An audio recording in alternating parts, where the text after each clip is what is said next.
everybody. Good morning, everyone. Guess what day it is?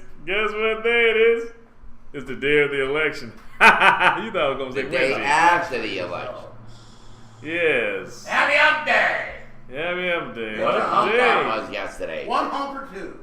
Day. By the way, I like that you changed my name, Merv DP. The boy. Yes. The band. Yes.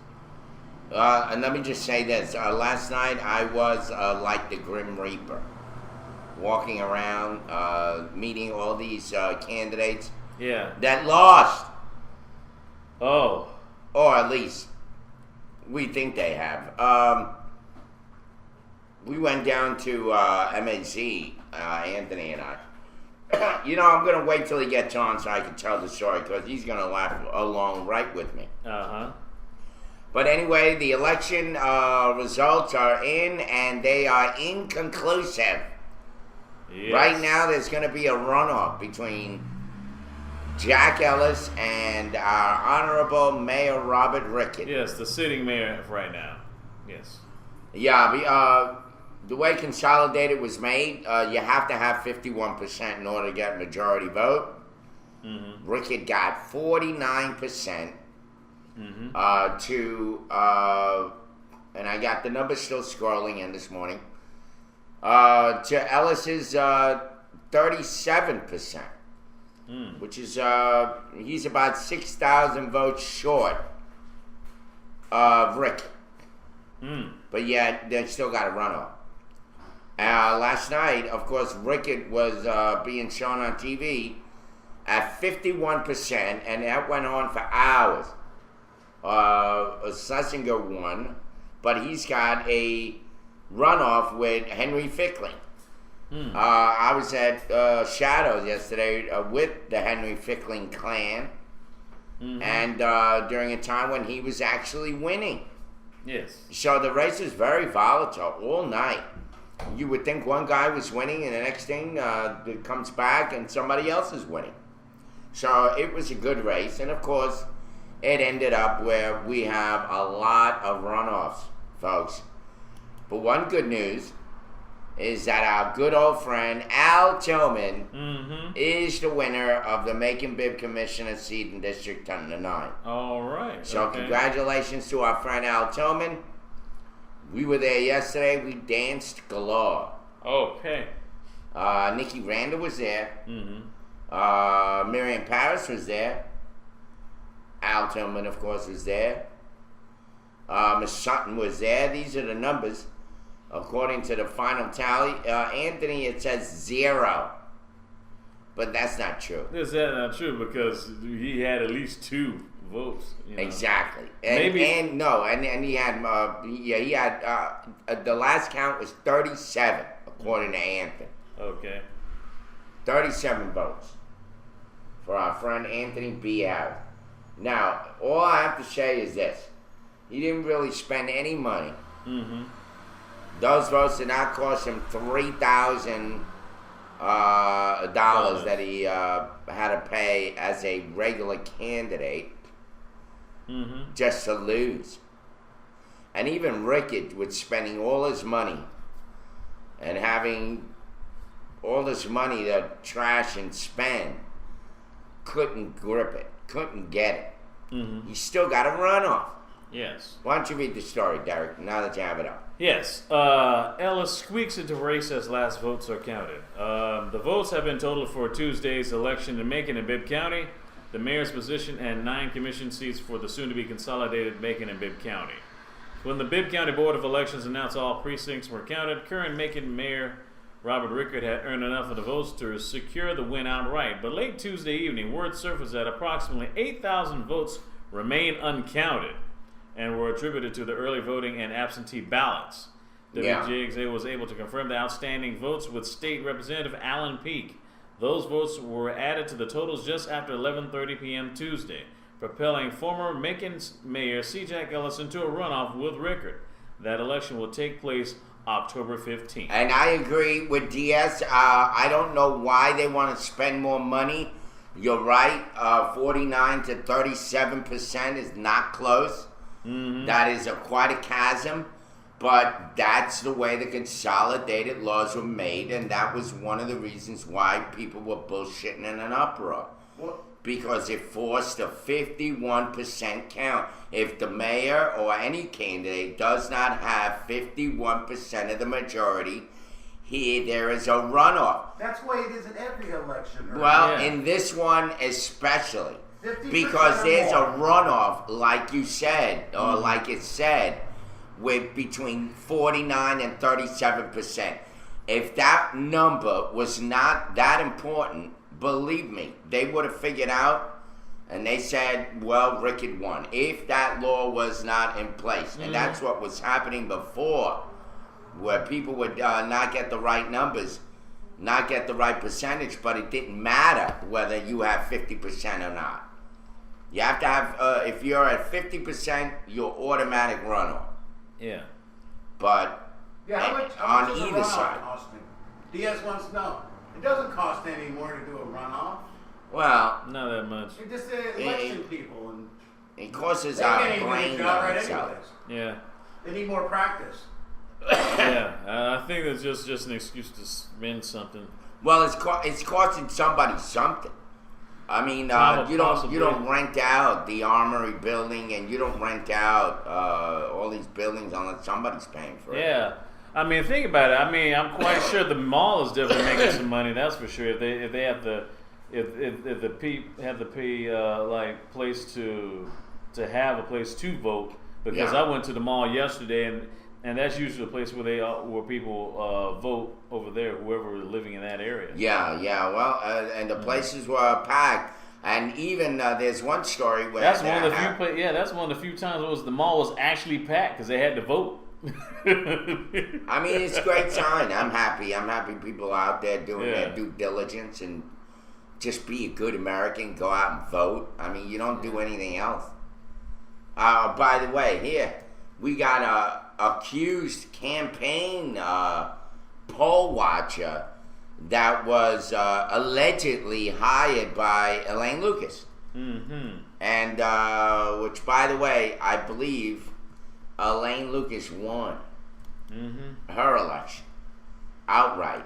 Al Tillman, of course, won James Sinley, 1,947 votes to 1,300 on Al's favor.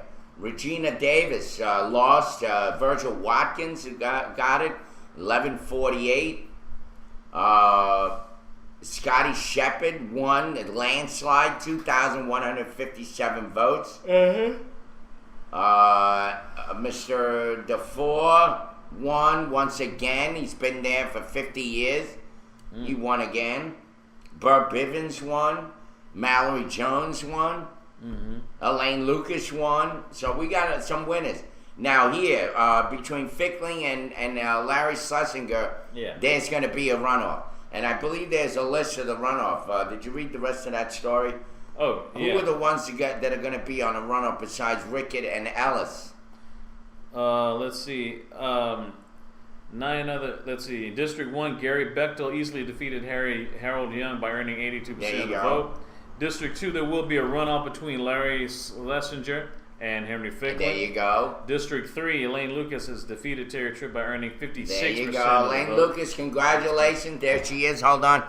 You know what? Not to say anything, but I like Elaine, like I said. And if nothing else, we need a strong black woman leader on that new commission board, because it looks like we got a lot of the same old shit again. Yeah. And maybe she'll throw more of her weight around Okay. with these guys. Yes. District 4, there's a runoff between Mallory Jones and Beverly Olson. Oh, so there is a runoff. Yes. Okay. And District 5, Burt Bivens won the vote outright with 55% of the vote. District 6, there was a runoff between Ed DeFore and Ada Roberts. There's a runoff? Yes. Oh, there is a runoff. With DeFore? Yeah, DeFore Oh, and okay. Ada Roberts. Alright. District 7, Scotty Shepard has defeated his two opponents with 58% of the vote. District 8, there's a runoff between Virgil Watkins and Charles Jones.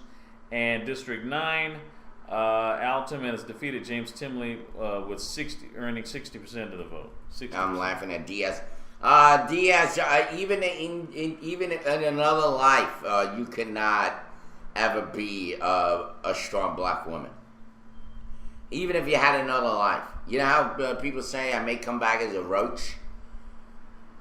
Who wants to Anyways, be? how many incumbents won, Irv?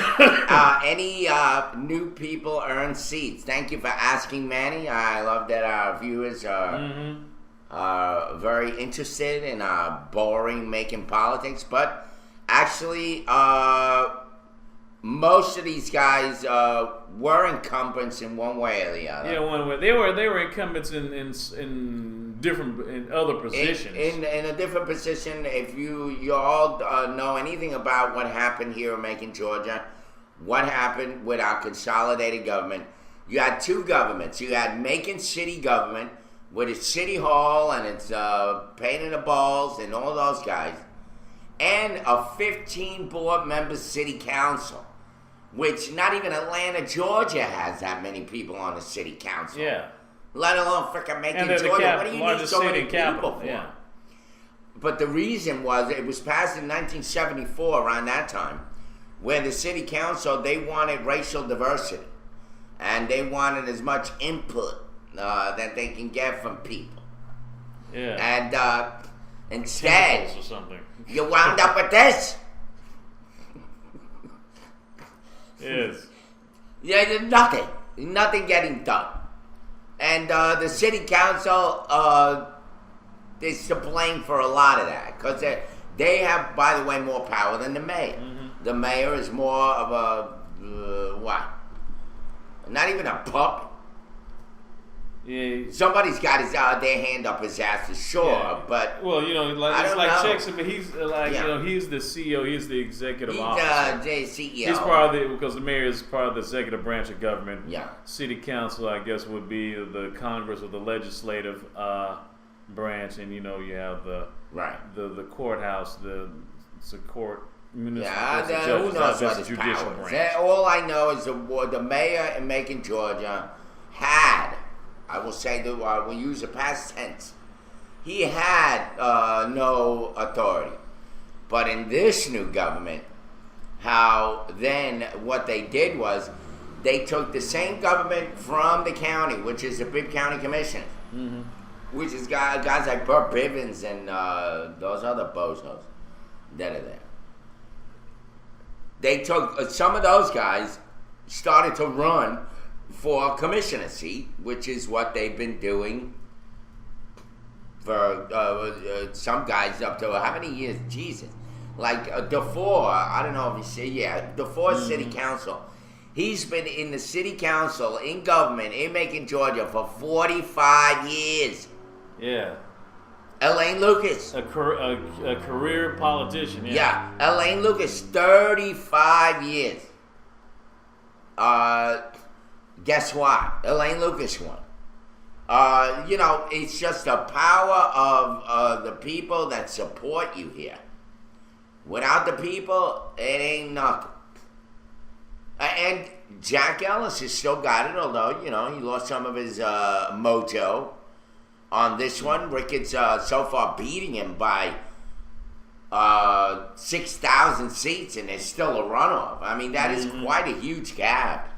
Yeah. For that to be a runoff, but when they formed this new government, and by the way, now how the government merged, so they doubled, anything that's doubled down is gone. So the police department was merged with the sheriff's office, so now we no longer have police, now we have sheriff, deputies. In that ahead, the sheriff is a political figure, so now the sheriffs work for the people in Macon, as opposed to the police department working for the mayor. So our new police department, the sheriff, with Sheriff Davis, he's the one in charge of law enforcement, and the mayor loses that power. So the mayor no longer has a police department. It now belongs to the people in the county of Macon, Georgia. They work for us. Now we can officially say that. Yeah. Maybe that's why they got pissed off when I mentioned to them that they work for us, because they work for the mayor. which is why the mayor had to be held accountable with that June bug incident that Yes, we got involved. exactly. Anyway, so they got rid of the city council, and they created a panel of 9 commissioners, as opposed to the what? I think there's 7 now. Yeah. They added Compared 2 to more. the 15 members of city council, which was Right. way too much. The 15 members of city council are gone, but some of them are coming back as commissioners, Yes. such as vis-a-vis Miss Elaine Lucas. Another one. Who were the other ones? So who made it? Well, we like you said. Yeah, you read the runoff list, I know, but Al shit. Tillman. Al Tillman won. Scotty Shepard. Scotty Shepard, Burt Bivens. Burt Bivens, and Elaine Lucas. Yeah, and Gary Bechtel. And Gary Betcher. Oh, he's a landslide. By the way, we go to Anthony. Anthony and I, we hung out. It was hysterical all night. We were downtown. We were at Fickling's office over at Shadows. So we were there a little bit with Chris Payne. Oh. Our friend Chris Payne, you know, for those of you that don't know Chris who he is. bringing the pain, yeah. Yeah, He's the guy with the beard and stuff. You don't like that? yeah, Yeah. exactly. Thank you, Gary. And anyway, so yeah, he was with us. We were hanging out. And then we decided to go to Grant's Lounge. Yeah. And at Grant's Lounge, we had the bar to ourselves with Dosky Woe. Anybody that knows a little bit about local rap artists, Dusky Woe. Dusky Woe. Now, what about Flaco Torres? Was he? No, Flacco, I didn't see Flacco. Oh, okay. You He know, must be- considering it was he must election be night, it was kind of dead. The only rooms that were packed were the rooms of the candidates. The Uh-huh. Armory was packed. The mayor was there, of course, with all the highfalutin people, the money people. Yeah. He had a party. The Rookery, of course, probably gave him the food. That's true. Oh, yeah, Manny says, I wonder if Ant would have got more votes if he had a 3-piece suit and rented a BMW to make appearances instead of a Spartan costume. They would have taken him more seriously. Well, believe it or not, yes, that's part of it. But remember, Anthony technically did this for basically not getting Rickett elected. He was more focused on making sure that Rickett does not get elected as opposed to himself getting elected. Yeah. And to him, it was always a circus, kind of a joke. But he says it wasn't. Oh, no, I was serious. I'm a serious candidate. All right, in your own mind. But a lot of people didn't think you were. But in the end, isn't it going to be I think he's going to get the reward of all this mayhem later on. Well, Could be possibly. in a play. possibly. I mean, think about it. There was a guy that ran in the city of, in the state of Georgia, Macon. One of the big cities in Macon, Georgia. He ran for mayor, and he made an absolute total mockery of the politicians here by doing what he did. Although people think he's making a mockery of himself, in fact, he was making fun of the circus atmosphere But see, I that thought, surrounded this whole election. Maybe it's just me, but I just thought, hey, truth is stranger than fiction. There's a lot of stuff, anything can happen. I thought there may have been a chance. I mean, I know people say call me crazy or you're saying it because you've known the guy for like, I guess 5-6 years. But, anything, I mean, like look at Lester Maddox. Lester Maddox, I mean, he was a straight up segregationist. Yeah. He rode his bicycle backward all around town in the state of Georgia back during the late 60s, and he became the governor of Georgia. Now I guess maybe because of that fear of people doing crazy stuff to get elected, maybe they didn't want Look, let's look at because guess who succeeded Lester Maddox? Jimmy Carter, who later became president. Yeah, well, that's true. I forgot about Lester Maddox. Yeah. Yeah, but that's an old name coming up. Yeah. Yeah, I haven't heard that shit in years. Yes, Manny, no comment. You're right. There is not much to say here. The one thing, though, I will say about Anthony, okay? Why didn't count his votes? How come? What? They didn't count his votes, his write-ins. I don't know. I read he wants a recount. He does. If he's Yeah, got they had zero votes. Yeah, 'cause there's that's something right. fishy 'Cause going I know on. They do the Because we writing both stats. voted for him. So, Yeah. I mean, we know that we got this. And we had that kid on the bike. What is that? I forget his name. But he was there. Yeah, the one that served us at the bar at the Grand Slam. Yeah. Shit, I always forget his name. You mean Eric? No, the kid with the little motorbikes. And Brandon? Brandon, thank you. Okay. Brandon. Yeah, Brandon. Brandon voted for Anthony. So at least we know. And guess who rolls up when Anthony and I are on the avenue, right? And Anthony's doing his dance and he's got the wolf outfit on with the Wolfman. top hat and a big cane with a big wolf on it. And he's got a sign, swear to God, we're on Paya No. Oh man. All right, folks, this is like a major bullshit intersection with thousands of cars running through. And Anthony is on the corner, literally comes out like a stage, like this, I swear to God, that corner, where the Walgreens is. Yeah. But on that corner, on the corner away from the Walgreens. Yeah. He's right on that corner, and he's in what is it, how many lanes, intersection. I mean, Like you four, got about... 5, 6. It's a gigantic intersection Yeah. with trucks and everything. And he's doing this dance.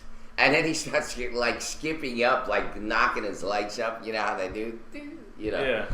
And he's doing all these antics right on the corner.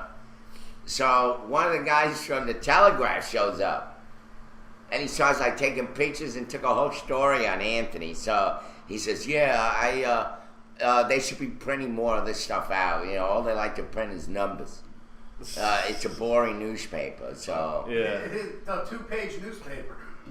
it's Wow. ridiculous. So he was there having the best time with Anthony, just taking and telling Anthony, this is the kind of stories they need to put out. They put out these boring numbers, nobody's interested. But, a character like you ought to be, I swear to God. And then Judge Faulkner rolls up. You know who Judge Faulkner is? Yes. He's the guy that Anthony has gotten literally how many tickets? What? 3, 4? No, you remember the time when he brought that Dozens. whole freaking car? Anthony's got tickets like up to here. Car tickets. So guess who's always dealing with him? Judge Faulkner. Oh my goodness. So he goes, I get sick and tired of watching that guy come in the room. He rolls over, he saw it. Like the high school principal coming in to my man, what you done did now? But you know what he also says to me? Yeah. He goes, that guy doesn't know. I really like it. I really think we need more people like it. And I'm like, this is coming from a judge. A judge. But Judge Faulkner likes Anthony Harris, despite himself. He thinks he's different. Then he gives me, by the way, this is Judge Faulkner's whistle. He says to me, and this is, I'm quoting, he says, Irv, this is Judge Faulkner speaking. Irv, Mencken's like an old pair of shoes in the closet, all the way in the back. They're old, they're wrinkly, they're smelly, but when you put them on, they sure feel and fit right. Yeah. Right? What do you think? He's a guy, this is the way this judge thinks of Mencken. This is the way I think of Mencken. It's like a smelly old pair of shoes. Yeah. But which, by the way, I have, folks. My white shoes. You know what that smell is? Damn. They're smelly and old and beaten, but boy, they fit good. comfortable, They're yeah. like dog shit. Yeah. Man. Anyway, so we had a good time yesterday. And now finally we go, at night, we go to MAZ. All right, and who's there? It was David Kuzno, Yes. Mr. Young, Mm-hmm. and Mr. Carson. All three lost. Yes. So I'm dying in the car afterwards because I said, this is the best time I've ever had in a room full of losers. It was hysterical. You don't have fun with us? It was like Lenny and Squiggy walking in. Yeah. Like they're all like licking their chops. They're watching Hello. a big screen. And they're all like standing there really stoic, crying over their loss. Oh, I got a question. And we walk in. Uh-huh. Okay, we got over 70,000 people in Macon. Well, at least, yeah. Hey. Where did they go? Why are you count up all the people that voted? Well, okay, the people Don't that be voted. nowhere near 70,000. Yeah. Hello, Hydro. Hydroponic. Well, you forgot the people. Hey, People are in yeah, jail yeah. too. We love you, buddy. And plus, those who have felons and records and stuff, they're not allowed to vote. So. Yeah, but still, I think. What do you I think a lot of that, people Ed, still though? don't fucking vote. I think people don't give a shit. Oh, by the way, it was they asked Anthony that question. The woman, they did an interview with Anthony at MAZ, and Anthony said, they asked Anthony, "What do you think of the turnout?" And you know what the turnout was? What? 26%. What the hell is that? Yeah, that's what I'm saying. 26% of the people in Macon, Georgia voted. The rest of them didn't do shit. They didn't do shit. And yet Didn't these do guys shit. spent all this money. And only 26% of all the registered voters. Charlie voted. Bishop's got a lot of signs for sale. Mm-hmm. Damn. See It all just these messed signs? up. Yeah, Charlie Bishop. God damn. Fucking 20 signs in a row within 10 feet. 26% of the voters That's is. why I said there's 60, 70,000 people. Ah, They didn't vote. good morning. Anthony Harris is on. Anthony, we're talking. I had a great time too, I'm pal. sorry, man. I'm sorry, man. Didn't man?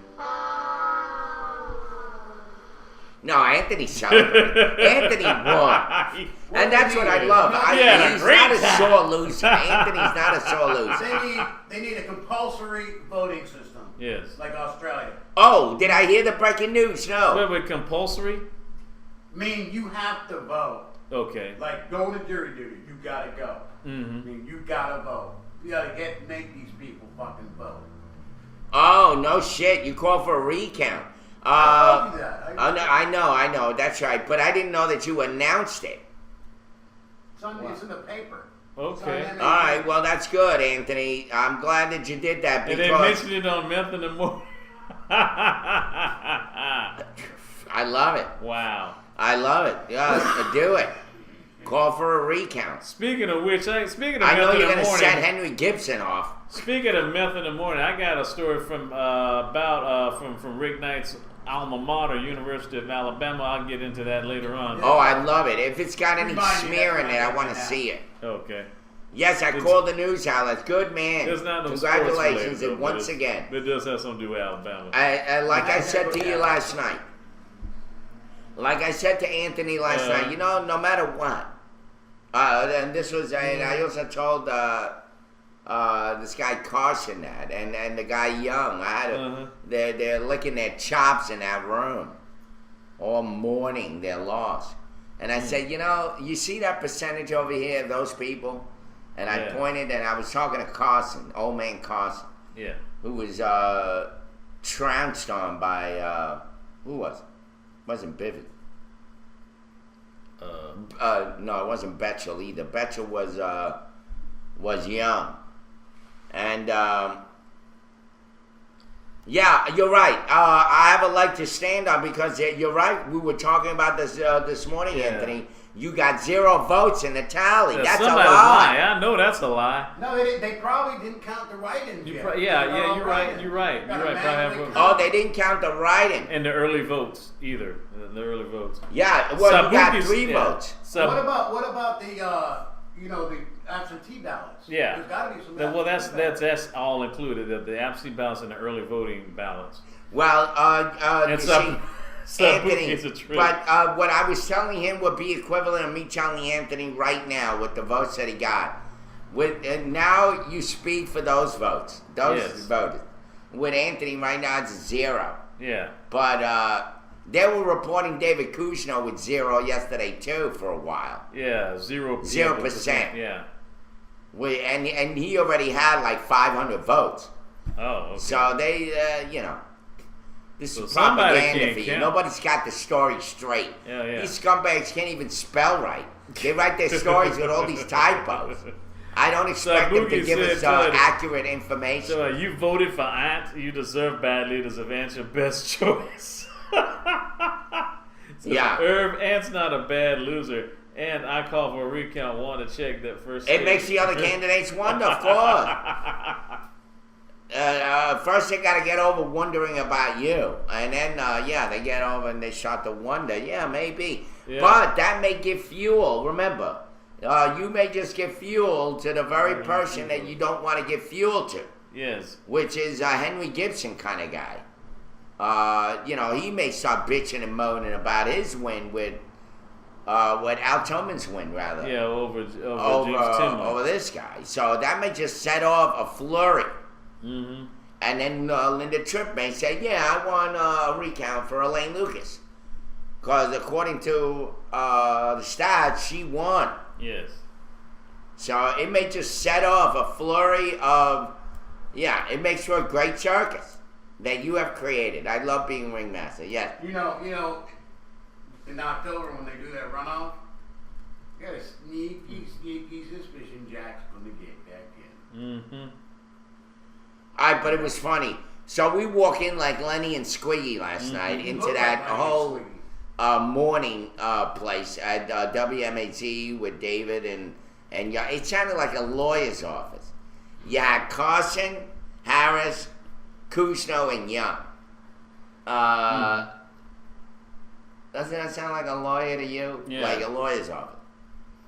Carson, Harris, Cousineau, and Young.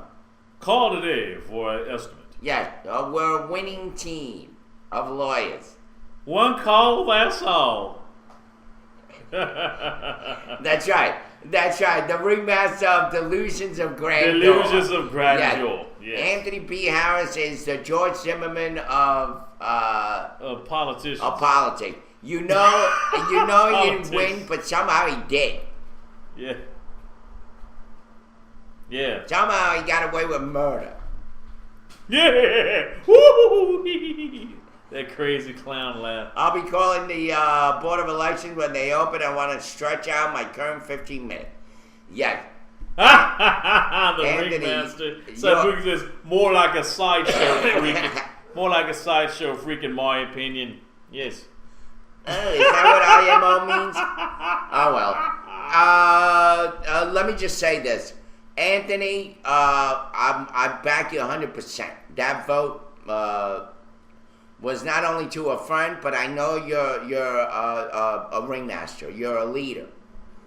Step up, step out, and wear your Spartan outfit a little more often. Yes, I have to admit though, my sister thought I was crazy when she found out to me. I saw your friend out there with a sign with a wolf mask on. Does he think he really gonna win with a wolf mask on and a suit?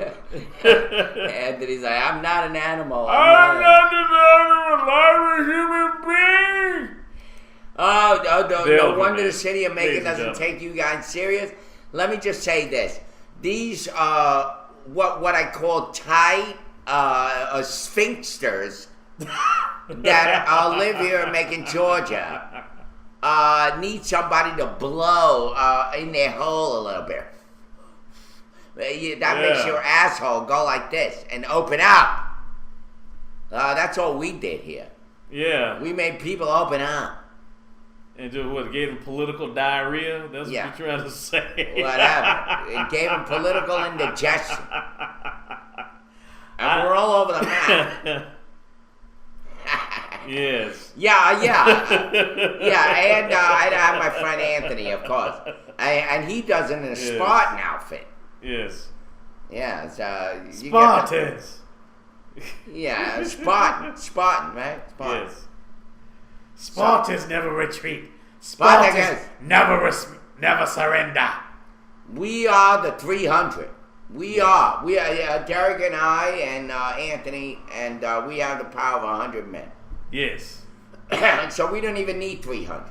Yeah, it's like it's 100, 100, and 100. Yes, like Leonidas Gerard Butler said in 300. Anthony, you have a great breakfast, but tonight we died as smoking pig. Then hell. Thank you. I thought you would say something like, tonight we call for a recount. Tonight we call for a recount. Yeah. Is that Spartan enough? Good night. Anyway, Spartans call for recount? Absolutely. What the hell did I walk into today? Hello, Rudy Four. Sit back and relax. We got a major circus going on here. Oh, yes. And we are the Ringling Brothers bringing you right here, live on Vaughn Live. Yeah. Live on Vaughn The Live, pulse of the election. Yes, indeed. It was quite a stir here, like I said. Parties all downtown. Man, I danced. Al Tillman. It got to a point in that room. And by the way, Al, congratulations once again. I was so not only elated and ecstatic, and but I was it was extraordinary. Yes. And by the way, I met a absolutely. guy that does computer work. Yes. He does website. And his name was Egg, what was it? Egg something. Eggs. Yeah, Egg Egg salad? Visual Arts. Okay. Some bullshit. Something about an egg. Some analogy that he's trying to use on his company name. What was it, Ed? What was it, Anthony? Do you remember? Yeah, Tillman won. Rudy Ford, Tillman won. He slaughtered Timley. Oh, yeah. 6%. Timley and Tillman. Mhm. Tillman and Timley. That's another lawyer's office right there. Yeah. But anyway, yes, he beat Timley, and I know that Timley, along with Gibson, are going to follow Anthony in demanding for a runoff, because we said it. You said it yesterday, Anthony. You said it. You said it at the bar. You said Gibson is going to call for a recount. Yes. But the weird shit about it, that it was you that called for a recount, calling the press. Mm-hmm. And what makes that interesting was that you have a reason. Oh, yeah. Unlike these guys, it would have been obvious that they wanted a recount just because they're sore losers. But the fact that you even have a reason gives you some leverage. I'm Right. calling this recount. Why are they posting 0% Or zero or zero votes? Yeah, something. When in fact, I pulled my lever and I took the time to write your frickin' name in, Yeah. Mhm. right? And so did he, Yes. so did Brandon, so did you. So, yeah. So Your wife voted. Yeah. So, at I least mean, 5. So, I yeah. mean, they ain't, yeah. Yeah, I Flashes pulled the did lever. Yeah, it's push a button. You see how old I am? I'm Yeah. with the old machine. You pulled the lever. me. I used to like that shit. Now it's boring. Yeah, no. It's like, It is really boring. Click, click, click. Send. you know, I like turning the little wheel. You remember? It was like a little red button. It looked like a carnival toy. Oh, yeah. You would go in there and it was all bright red and yellow background and a big screen and there was no screen. It was just these Just X's there. and O's and whatever. And then you pull this big lever over and you clack, bring it over. clack. Yep. They ought to bring that shit back. I don't trust computers. You can have a Snowden go in there and fuck around with the votes. Am I right? And Yeah. and the way that they ran, the Board of Elections ran this election to begin with screwing up the districts. It's almost unheard of not to call a recount or not to call for a recount. So you're doing the right thing. Yeah, you're doing the right thing. I would insist on it and campaign on it, and what's the other word? You know, Protest. Yes. Protest on it. Yes. I need to get in shape first for our flash tower. I'm just saying. Well, 0%, not enough votes to count towards shit. Yeah. And Cybook says, I love you, Cybook. Ant Lawson, like a sport brat, he's demanding a recount. Yeah. Well, 0%. Well, Yeah, 0%. I know. It sounds weird, but it's the principle of the thing, man. Yeah. It's the principle of the thing. That is. Well, Saibuki, your comments are like crumpets in the morning. I'm does not that a big mean? fan of crumpets, by the way. Okay. I like donuts. Okay. Anyway, we saw. By the way, so Al was giving away some beers, which was nice. Yeah. So I got to drink some beer and have a little food at Al's place. And Al comes in and we're all going crazy. Nikki Randall was there. Miriam Paris, those of you who know Miriam Paris, she showed up. We're all dancing on the floor and Al is dancing. We're going, go Al, go Al, go. And then it got to a point that the room literally, the cheers were like something out of a movie. Oh yeah. It was riveting. How everybody Riveting. just went up in a big cheer for this guy. Yeah. And I said, there's a lot of love in this room. Anthony's dancing with his wife in his top hat, looking like a knucklehead in the middle of a room. But of course, his wife made it great. Yeah. They look like something out of top of some cake. Yeah. Yeah. But he had his top hat on. He has top hat on and suit. But he didn't wear the wolf mask while he was there. No, and Heather has Okay. always looked absolutely lovely. She was in a really pretty, bright dress. Mm-hmm. She looked great as always. And they just look good together. So Anthony's dancing, looks real tall like Lincoln. Yeah. After the recap. If they only knew. I think Uh. Anthony more radical than Lincoln. Yeah. Anthony would be willing to kill off 60,000 Southerners to get his point across. Isn't that what Lincoln did? Killed off how many people What? to win this war? Good morning, Talking about the too Civil much. War? You guys really covered a lot. I can't believe it's still so early in the show. Thank you, Sacred Man. Yeah, we did cover a lot. I've been yapping away all morning. I'm excited. Politics to me is my bedfellow. It's interesting. It was like, I'm telling you, even with Anthony, while I'm sitting there talking to the judge, and I'm thinking, this is so freaking surreal. My life is better than fiction. Wow. Huh. You couldn't write shit like what I go through in the sound and what I've experienced in my life. Stephen King could. Pardon? Stephen King could. Oh, Stephen King. Possibly. Yeah, if anyone saw the season the season finale of Under the Dome, yeah, that was quite a good one. I mean, I don't usually Yeah, we get have our into own the show, dome but here. yeah. I'm not going to You watch a watched that show. Only like the last 5 minutes because it come on just before the news, That show's weird. Well, yeah, I mean, all those people, God knows. They already have HIV issues in the porn industry. Next thing you know, they're going to have it with some of these shows. They'll go into bed with each other. That's all it is. It's like a hookup joint. You want to get laid? Go on a reality show. Go to Honey Boo Boo show.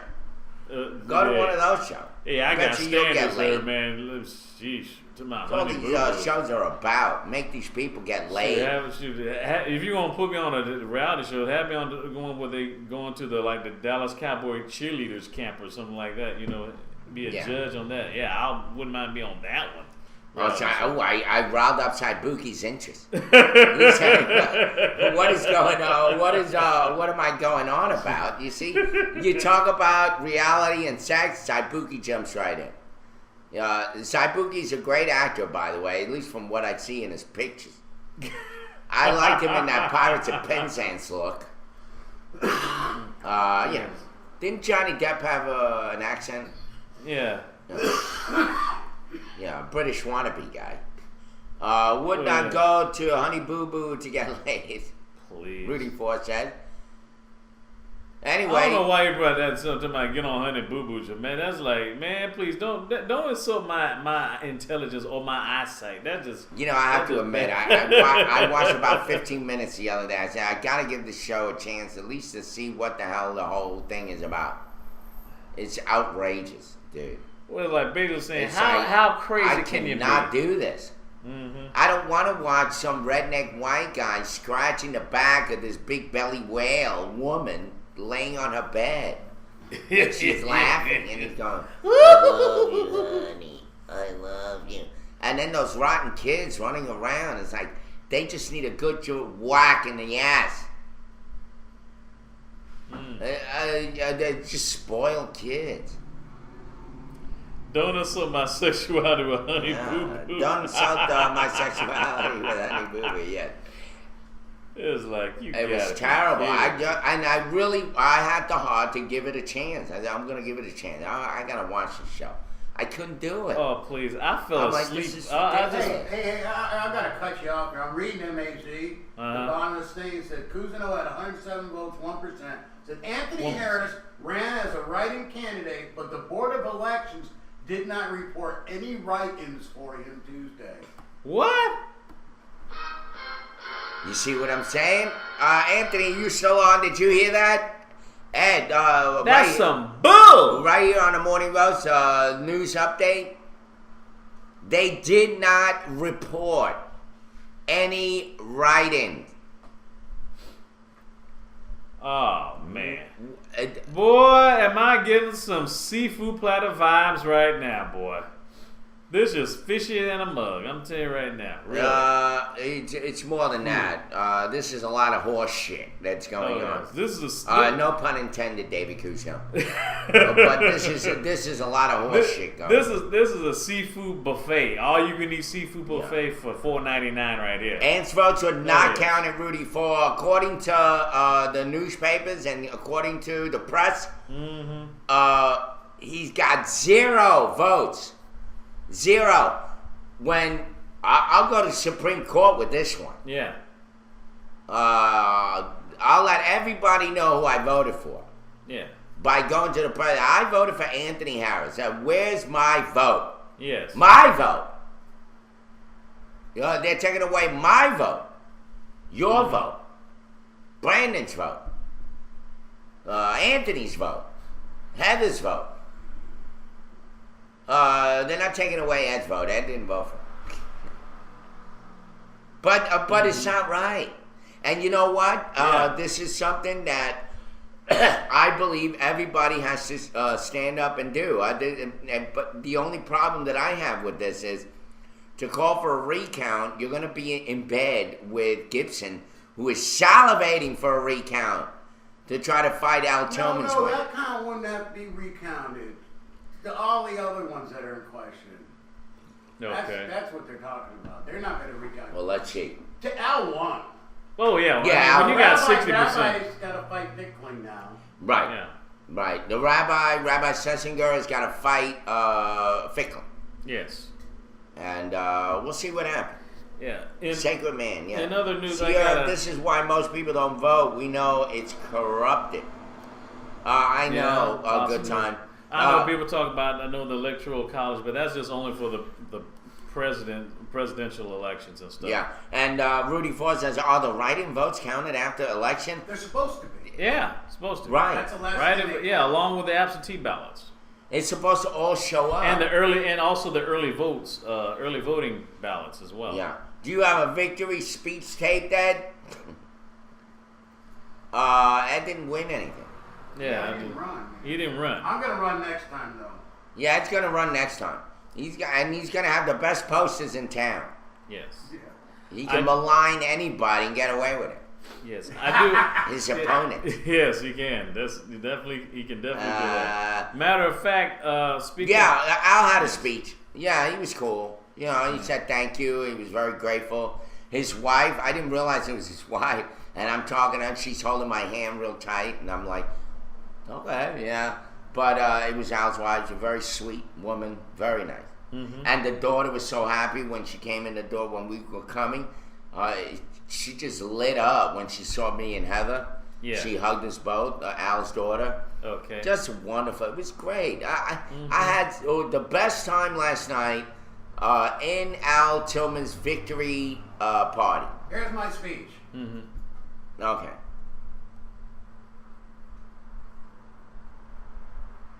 Yes, we can. Yes, we can. Yes, we can. Yes, we can. Yes, we can. Yes, That's we Al can. Tillman's speech. Yes, we Es que can. usted. Es que usted. Es que usted. Thank you, There you go. Thank you, Ed. That was Al Tillman. Well, we know that Al Tillman is no Slim Whitman. Ah, man, you gotta. Oh, geez. You like that, Ed? Al Tillman is no Slim Whitman. What do you think of that? You gotta.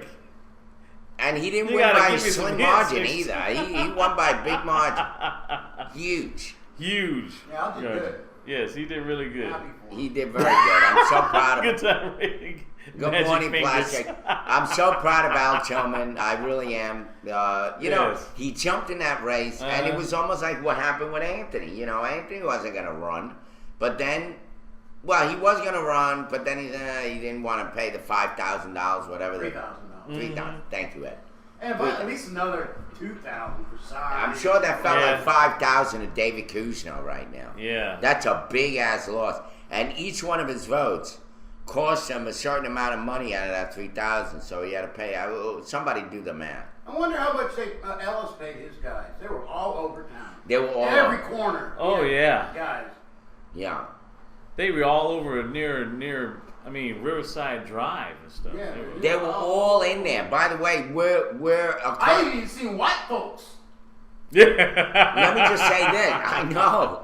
Ed, White folks carrying you us beat down. me White to the folks punch. carry us down. Ed beat me to the punch on that one. That was a big giveaway. We were on Pio Nono. Crackheads.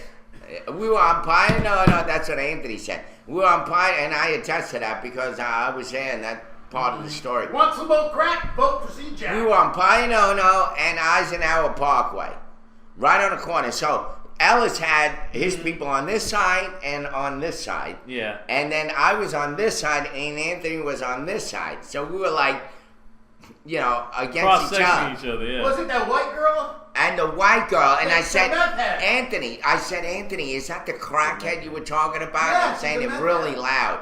And he's like, yeah, that's one of them. We went by there yesterday. Yeah, did you see them? Yeah, I seen her. She's a crackhead. Shit, crack it. Vote Dang. for Jack. Get Yeah. your crack.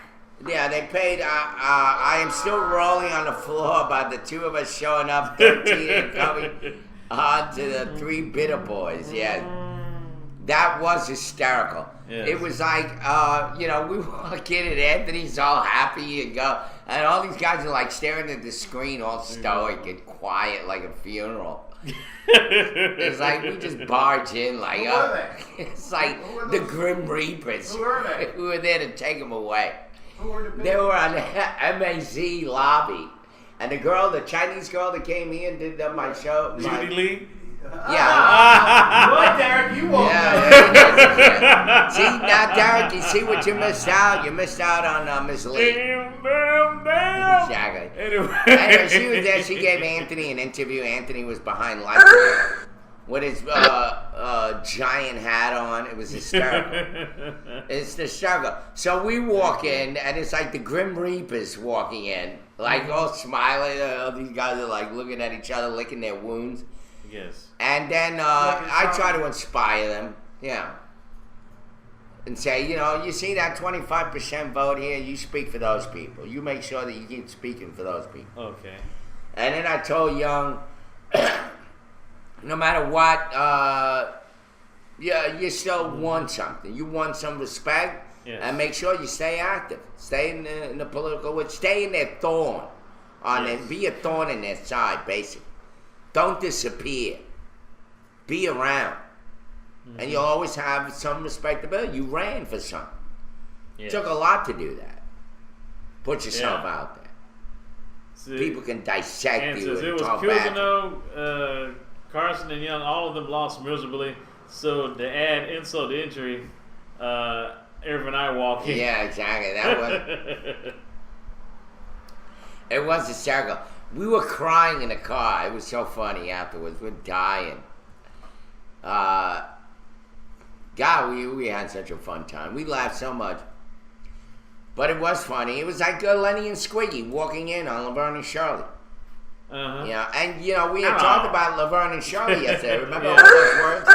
Yeah, Schlemiel, Schlemal, and all that. Yeah, the two Schlemiels walk in, all happy and shit, like we're in the winner's circle. We're in the loser's circle. Yes. We're celebrating. But I told Anthony, listen, losing is something. Yeah. You won a loss. The only time when Doesn't that losing make actually sense? feels good You when you're won on the a loss. when you're on the biggest You won loser. something. So losing is winning. Yes, there will be a runoff between Robert Ricker, the sitting mayor, Yeah. current mayor right now, and the former Jack Ellis. Ellis. Some more circus to come. Yes. Now they're talking about who's Hart going to throw his support behind. Who do you think? Probably Ricker. Absolutely. He's going to suck up to Rickett But what about Joe Allen and so that Charlie he can Bishop? stay in business teaching these kids whatever their hands are in the till. Thank God he didn't win. That guy is like Mr. Corruption, as far as I'm concerned. Let me ask you a question. Uh-huh. Joe Allen and Charlie Bishop. Yeah. Who the hell do you think they're going to back in the runoff? Definitely not Ellis. You know Right. they're going to vote for Rieger, or not vote. Yeah. Or they may not throw their vote behind anybody. These guys been just saying, I'm not going to Vote. say. Just go eat myself a hamburger. Yeah. Yeah. It's going to be fun because they were taking it so serious and acting like they lost the most precious thing in their life. And then we walk in, yeah. Let me just tell you, we showed them. That was in itself a lesson. Yes. Sometimes you don't Don't have to be spend so enough. serious. It's not that damn serious. Although Well, so I also you didn't shoulda came spend out, yeah. $3,000. You should, yeah. That's when Ant should have had that clown face on. Why so serious? You know what? In Batman? that room alone, there was- Batman, you complete me. No, he needed to dress up like the Joker. And go, what the city needs is an enema. I like He was that. definitely that enema. No, all I'm saying is, look, Wait till they get a load of me. we had a $9,000 lost room in there. That room lost $9,000. All three of those guys were in the hole, but for $3,000. Yeah. Except for Enema. Anthony. Yeah. Except for Anthony. Anthony walks in, no problem. As a matter of fact, this campaign paid him $22 that he found on the road. Yeah. Son of a Someone bitch, dropped a Anthony. 20 and he- How you do it is beyond me. Guy's a magician. Yeah, we should. Yeah, get people. Yeah, just have someone to appear. But actually, on a serious note, I think we definitely need someone to find someone to today. An Amber Alert issue for. Preface it, and then we're going to break with the video. Yes, Okay, yes, great. we have an Amber Awesome. Alert issue for an abducted Clayton County teen. Oh, it's 9 o'clock already. Yes. Boy, we're having fun. Yes, there was a Levi's cause been issued for a 14-year-old Clayton County girl. Clayton County police said that Avani Hope Perez was abducted from a home in the Ellenwood neighborhood of the Brookgate Drive when two armed men broke in. You And don't have to read the whole thing. Okay. It's in the video. Okay. Okay, we'll be back. Stick around. There's more to come. More politics. More mayhem. You're watching the Morning Roast live from the Nut House. That Yeah, last. I just want to say something. That DC shooting is as stitchy as that Sandy Hook shooting. Mm-hmm. Just like Sandy Hook. We only got one guy dead, but we think there's two more. And then, of course, we got him. Mm-hmm. Yes. Yeah, something's not right. But before we go to that, let's talk about that first one. Mm-hmm. We'll talk about Rickett's going to hit the ground running, of course. He's Like he going to did try to when he was reach jogging. out. He's going to try to reach out. Oh, Anthony Forrest Gump. will not get his call. And so it is only going to show his bullshit line about uniting people. I will believe him if he calls up Anthony Harris and says, please, I want your support. If he does that, I would say, I'll vote for him. I'll vote for Rickett. If Rickett does that, reaches out and says, Anthony Harris, I want your support, I want your vote. Can you please tell your 0 people, according to the paper, Yeah. to go out and vote for me? Yep. then I'll consider voting for him. Mm-hmm. But anyway, it should be yes. You smell corruption with the vote because there probably was corruption with the vote. Oh yeah. There was something more than fish. Like I said, a clump of shit. A lot of horse shit. Screw the fish. Where the fish is done already. What's going on? I'm talking a clunk of shit. Check. What's going on with this election, Al Irving? Mr. Red, let me just say that. Yeah, they just are done. Yeah, they're done. Anyway, so let's see what happens. I love that it continues. The mayhem and the circus continue. Yeah. Fire department's gonna take care of. Yes, you heard correct. That was a fire engine siren that drove past us. Yes. Yeah, good ears, ATT. Really good ears. Anyway, so no, that was the siren to pick up Anthony. He's so mad right now that his head's ready to explode. They're going there to hose him down. He's gonna wear that Spartan outfit, so he can have a wet look to him. Hose him down. Hose down Anthony. Anyway, the circus came to town and never left. No, sir, we are Ringling Brothers and Barnum and Bailey Circus, right here in Macon, Georgia. Yes, The indeed. greatest circus in town. In case you just joined in us, this is the Morning Roast for Wednesday, September 18, 2013, with Irv, Ed, and DB. Yours truly.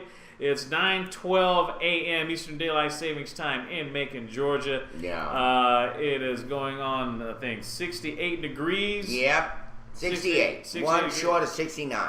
Yes, it just barely supposed to. I guess it's sunny for right now. I love it. It's sunny right now. With I a love high. it. I love the weather. It's perfect. It's perfect. There's a little wind blowing in here, and we're, Yeah, 68. we're in the hood. 68 and sunny with a high of 84 and a low of 60 degrees. All right, It's so- getting cooler because Saturday is going to be the first day of fall. Yes, it's going to all fall apart from here on out. Isn't it funny that Yeah. they got to really, whatever. Anyway, so, by the way, going back to that story with the girl, let's talk about that for a minute, because Oh yeah, the Amber we were Alert talking issue. about this at the bar at Grant's Lounge yesterday when we were sitting. By the way, for those of you that don't know Grant's Lounge is what, Derek? in downtown Macon, Georgia. Yeah, and what is it? It's a bar. It's a lounge. bar. Yeah, lounge. Give it some. It's a historic bar. It's a historic bar and lounge. where you go in and you write your name on the walls, and Mm-hmm. it's old and dark and smelly bar. Mm-hmm. Back from God knows who our days. Oh yeah. Back When, way back yeah. then. Anyway, so we were there hanging out, having a couple of beers, and we were talking about this girl and how there's something not right about the story that the parents are telling. Really? Yeah, I have a feeling the parents are involved. I don't know why. And they all said it at the bar. All three of them. Agreed. You mean like a 14-year-old girl gets kidnapped by two 20-something-year-olds? what the bartender, Brandon, said. Don't you think that if it was my kid and they're trying to take away my girl, wouldn't that person have given up their life to do that? Not just get beat up and they take the girl. There's just something not right about that story, he said. And these guys are all made up. Yeah. These The suspects? the suspect. Yeah. That somehow the parents may be involved in this. I mean, I don't know. What do you think, guys? Am I right or right? There you go. You see, thank you here forever. There's just something not right about the story. You know what happens when the parents go, oh, my baby. I mean, like, she's the freaking murderer. Look at what happened with, who was it? Casey Anthony? No. Yeah, Casey Anthony. And Susan Smith. Yeah. And Susan Smith. Yeah. And all those other Schmitz. Yeah. Schmutz. Schmutz. Schlemiels.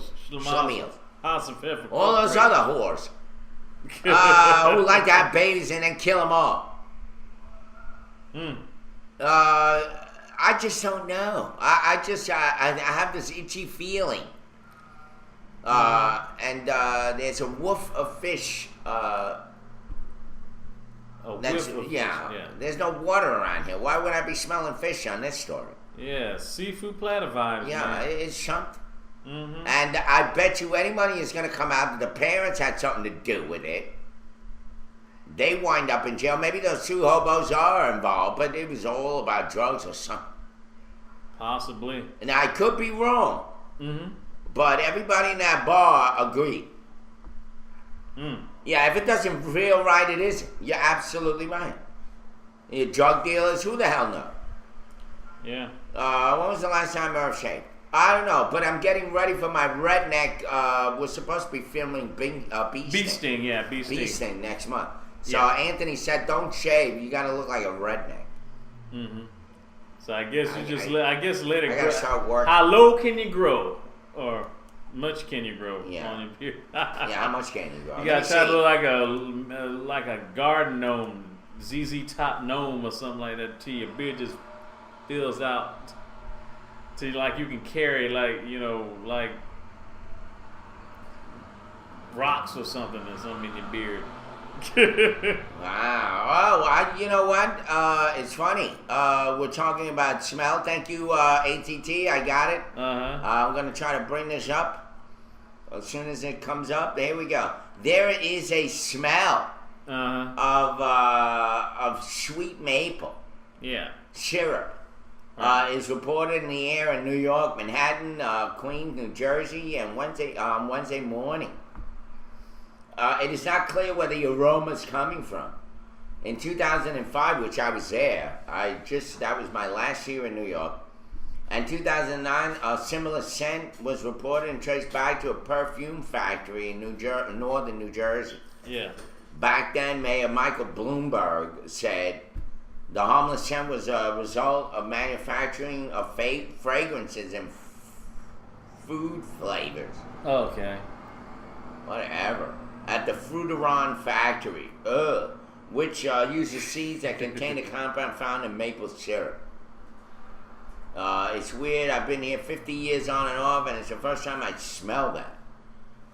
But there are other smells, but never that. Maple syrup flavored what? Cologne? Yeah, well, he says it's like a slight honeysuckle scent, sounded another woman.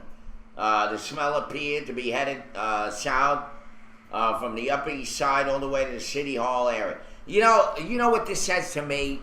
That even New York City smells better than here.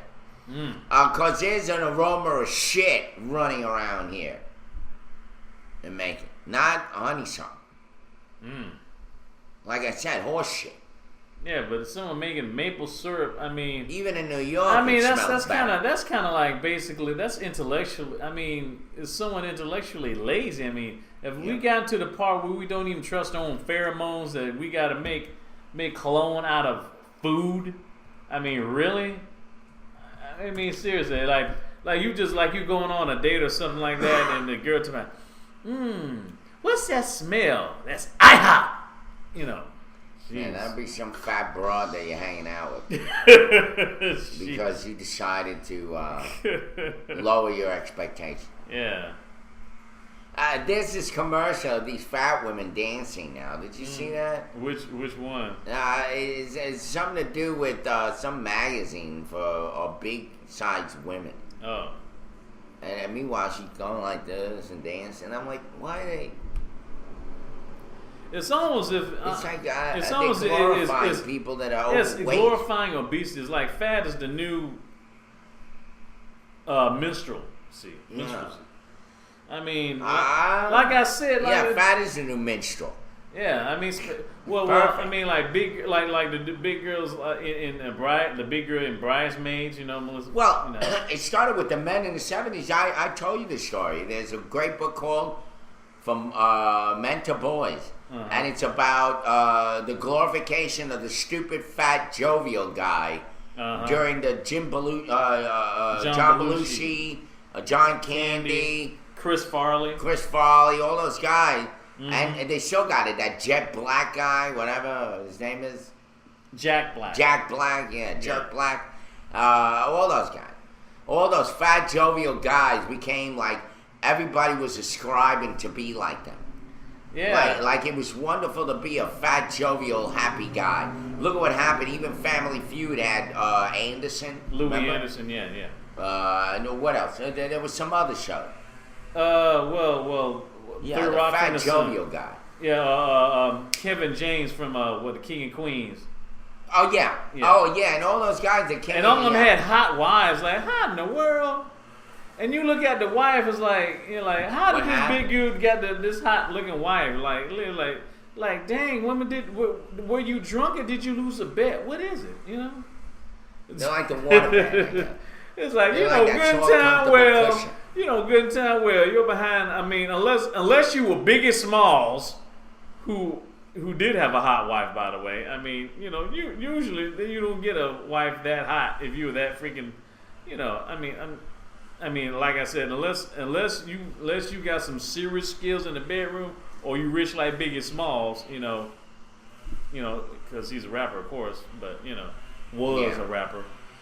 But you have to admit though, you're starting to see this thing in female actors as well. I mean, especially like the Parkers, where you had like two fat chubby women. You had Monique, and then you had Countess Vaughn. Mother and daughter team going on in the Parkers back during the late '90s, early 2000s, and then you have that whole era of jovialness and overweight. No, Obama fan 11. My ex-wife was not fat.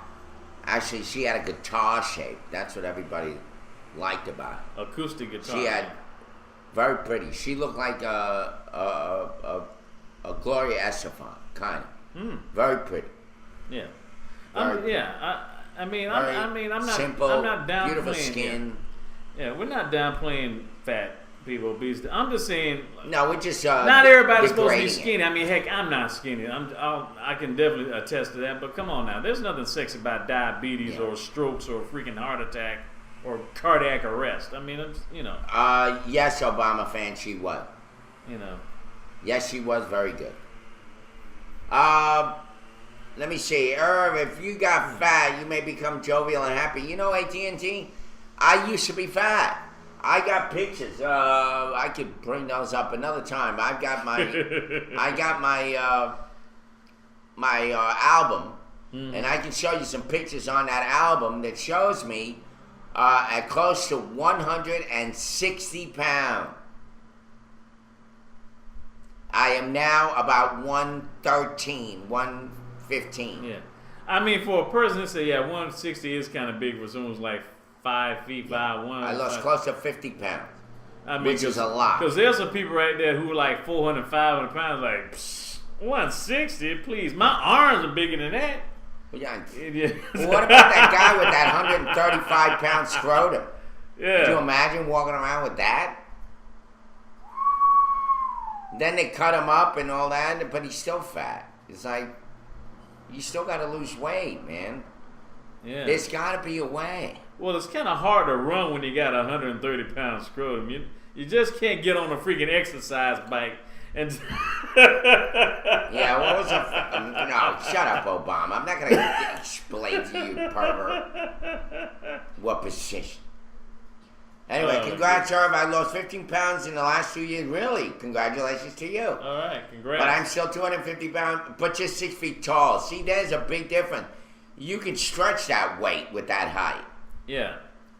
Some of these overweight people are short. I mean, Nell Carter, that's why I guess she's not with us anymore. Yeah. Remember Nell Carter? Mm-hmm. Give me a break? Yeah. Give me a break? Yeah, they gave her a break, all right. Indefinite break. Yeah. What, break off a piece of that Kit Kat bar? I'm Jack. joking. She's gone. And so John Candy, shows the other guy. Yeah, Chris Farley. Farley. Mm-hmm. Well, John Belushi killed himself with drugs, but still. Well, so did Chris But Farley. it was that overweight, jovial, and then everybody compounded with laughs. the drugs and stuff. Yeah. Well, take a look at Hangover. Hangover is another great example of men acting stupid, and we all laugh and think it's cool and funny and all that, but it's not. Dang, man, want a person Damn, sometime, man. Jeez, you trying to give me a She was happy coronary? and jovial. Wow. Jeez. Imagine that in a thong. Freaking unbelievable. Boy, I'm glad I didn't eat breakfast today. Boy, I'll tell you. Yeah, by the way, Diaz, you can use that 130-pound penis and bang around her belly. You might kill her. Hit her belly fat. See where it goes. Man, please. That was quite a sight. Yeah, man. I'm gonna have to get a prescription of eye bleach or something to wash my eyes. If they ran water down her back, she would be like a waterfall. It would be like roll off and it'd be like a waterfall. A human water waterfall. slide, yeah. Yeah. But also, you can say, but the thing is like I said, it's crossed over to the other gender because like you have Hangover, you have the female version of Hangover, that movie Bridesmaids, which is going to be playing on USA this weekend. By the way, Wow, I'm looking so forward to that. By the way, by 18th season, that fat comic that made his living by screaming. He was a Pentecostal preacher prior to getting into comedy. Got ran over. And Sam he and everyone Kinison. was high on coke, and a woman ran his ass over. Who's that? Sam Kinison. Oh yeah, Yeah, he used to be a preacher. Yeah. yeah. Oh yeah. That It was was Sam funny. Kinison. What an annoying son of a bitch that guy was. I never liked him. I was like, who wants to see that? He was funny. Thank you, man. Everybody thought he was a genius. Oh my God, there's a He one. was funny though, but you know what? This is the Look at funniest that thing. face. It was the funniest thing about when Sam Kinison, Al, and not Al, Look, he's even got a zipper in the front. Dice Man. Yeah. That is the infamous guy. That is the infamous guy with the 132.5 pound scrotum. Ladies and gentlemen, there you have him. That's him. Could you imagine? And he had a hoodie on. The scrotum was covered by a hoodie. If you take a look at that picture real well, he used the hood of the hoodie to strap himself under, and then somehow used the rest of it like a dress. A drawstring, I guess. Yeah, he used the arms for like a I pants got a leg. new catchphrase for our show. Mm-hmm. What has been seen cannot be unseen. Yes. Well, when they, let me tell you, they used one of those metal carts to move this thing, and it took 2 people to put it on the freaking cart. 2 people. Yeah. Then they went and weighed it, Uh-huh. and it weighed 132.5. That's unreal. That's a whole lot of nuts. A whole lot of stroke. A whole lot of nuts going on. Kind of a lame catchphrase, yo. Yeah, I thought it was funny. Forget you. Yeah. Yeah, well, that is the man with Oprah in his pants. Yeah, ATD. If I was a nurse, I would refuse to lift that man's nutsack. Well, let me just say this. Yeah. They had 2 nurses doing it. 2 nurses. And, Can you turn your head over to the side and cough? let me just Can say you do- this. She needed a pulley to pull that shit up. And they, No, one of them caterpillar. It was so gross. One of them caterpillar forklifts. It was so gross. There was like all these barnacles on it. It looked like gray barnacles and shit. I mean, God only knows what was growing on that thing. But it looked horrible. It looked like an elephant's knee. Like that wrinkly, horrible... an elephant, a wounded elephant's kneecap. And barnacles. And barnacles. It was just gross. I wonder how much Blue Star ointment they had to get. It was like the most horrible piece of skin you've ever seen. it looked like an alien. Man. It was all laid out flat. It was absolutely horrendous, hideous. I was just. Did you get that story I sent you for Oklahoma? Yeah, I got it. Yeah. Oh, by the way, okay. Now going back to the shooter. We talked. We gave some voice about the girl. And we're kind of fishy. The family story. Yeah.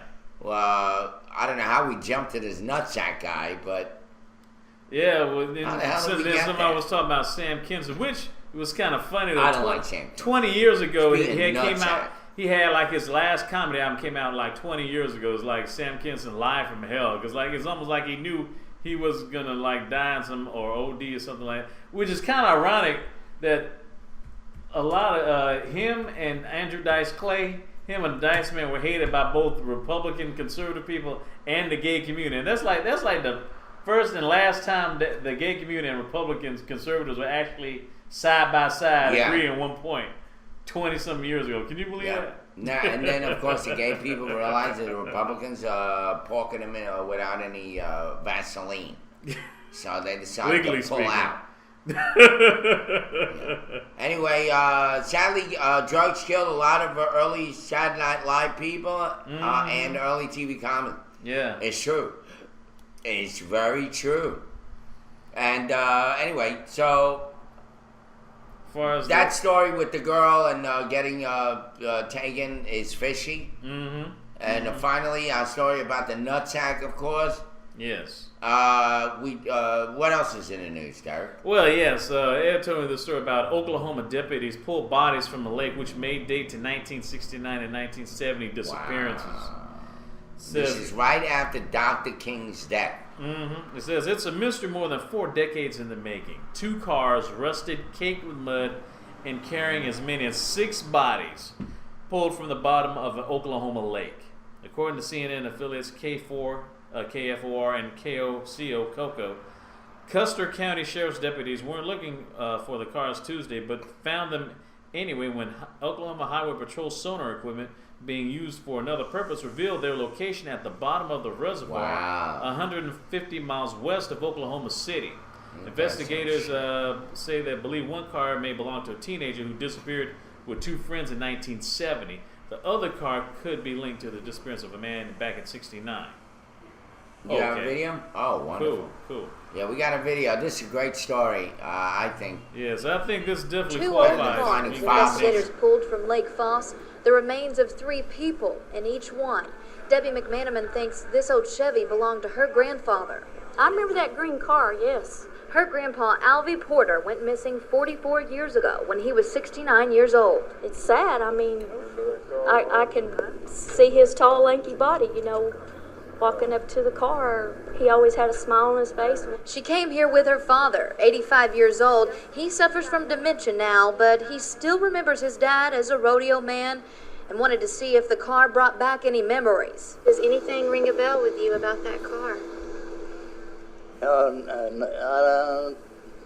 don't know.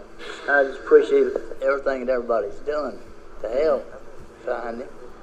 The Oklahoma Highway Patrol actually found the cars by accident. They were using new sonar out on the lake and pinged the large metal. Sheriff Bruce Peoples says the other car, a blue Camaro, matches the description of a vehicle 3 Sayer teens were in when they vanished in 1970. Their families weren't ready to talk.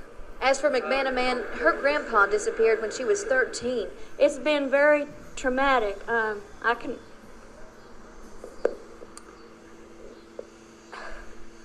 I can remember my dad having dreams at night and getting in the car as soon as he got off from his day job, taking my mom, and they would look and look and look. Any trace. If this is his car, they question who were the other 2 in the car with him 4 decades ago, and how did the car end up at the bottom of Lake Foss? No, it's just a lot of mystery. It's a mystery.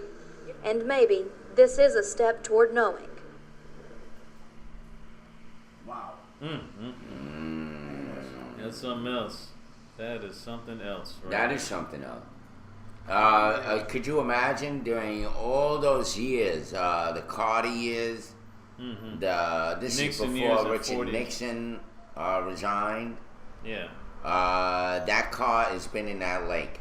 That's pretty 40 plus years, yeah. sad. And nobody knew about it. Nobody didn't know.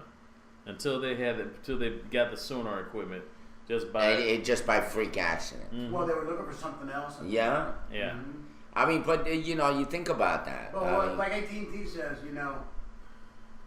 most dead lakes, they always have something in it. Down in Florida, you've been down South Florida, they've got those canals and shit. oh yeah, God only There's a knows. lot of shit in there. I Yeah. know somebody that ditched 5 cars in there for insurance purposes.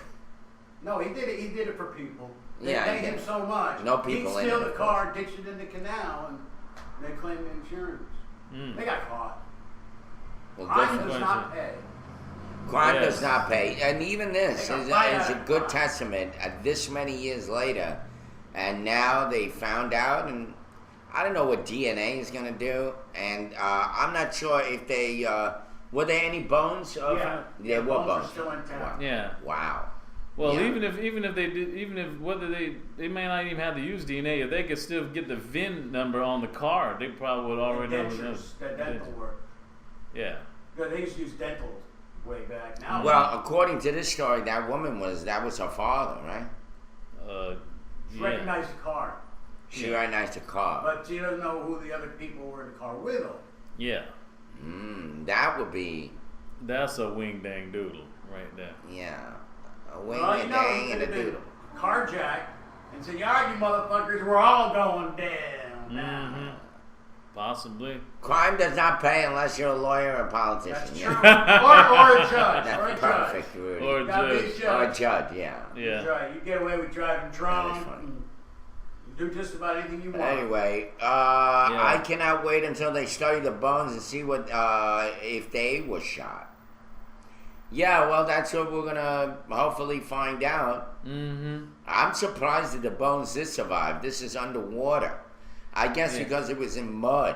I mean, it looked Well, like yeah. that car That was is buried probably in so. mud. It probably just preserved it in a way. Yeah, Speaking of it's mud, like a fossil. yeah.